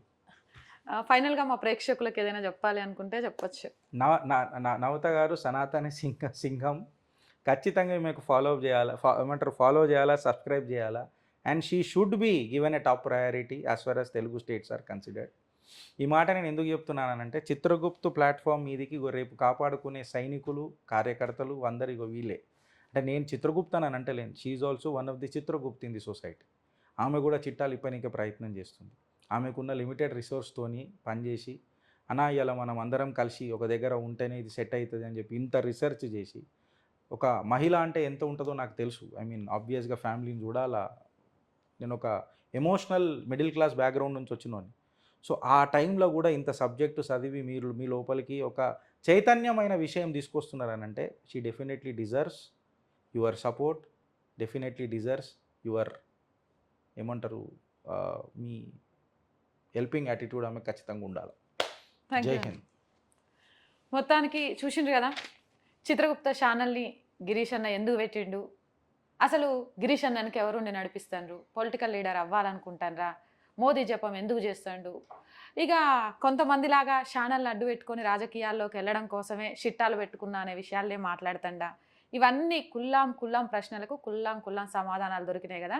గిట్నే సనాతన ధర్మం కోసం ప్రయత్నం చేస్తున్న వాళ్ళకు సంబంధించి ఏవైతే నెగిటివ్ కామెంట్స్ పెడుతూ నెగిటివ్గా వీడియోస్ చేస్తున్నారో వాళ్ళకు చెంప మీద చెయ్యితో కొట్టాల్సిన అవసరం లేదు. ఇలాంటి ఇంటర్వ్యూ సమాధాన రూపంలో కొట్టాలి అన్నదే నా ఉద్దేశం. ఇప్పుడు గిరీష్ అని పట్టుకున్నా ఇలానే కామెంట్ చేసిన ప్రతి ఒక్కరిని పట్టుకొని మీ ప్రశ్నలకు వాళ్ళ ద్వారా సమాధానం తెప్పిస్తూ ఇంకొకళ్ళని ట్రోల్ చేసే ముందు అమ్మో మనం చేసినామంటే నిజాలు బట్టబయలు చేసి వాటి ద్వారా మనల్ని రోడ్డు మీద నిలబెడతారు అనే విషయాన్ని చెప్పకనే చెప్తా. అందుకే ఈ ఇంటర్వ్యూ. ఇక అర్థమైంది అనుకుంటా. యాజ్ యూజువల్గా నేను చెప్తానే ఉంటా, నా ఛానల్ బలం మీ అందరే. ఒక ఆఫీసు లేదు, మనకు ఏది లేదు, కెమెరా మొబైల్ ఫోన్ ఉంటే చాలు. ఎన్నోసార్లు చెప్పిన, మరి ఆ బలాన్ని పెంచడం అనేది మీ చేతుల్లోనే ఉంది. కాబట్టి ఛానల్ని సబ్స్క్రైబ్ చేయండి, వీలైనంత షేర్ చేయండి, ఎవరికి చేరాలో వాళ్లకు చేరేదాకా మీ వంతు ప్రయత్నం చేయండి. మళ్ళొక ఇంటర్వ్యూతో మీ ముందుంటా. జై భారత్.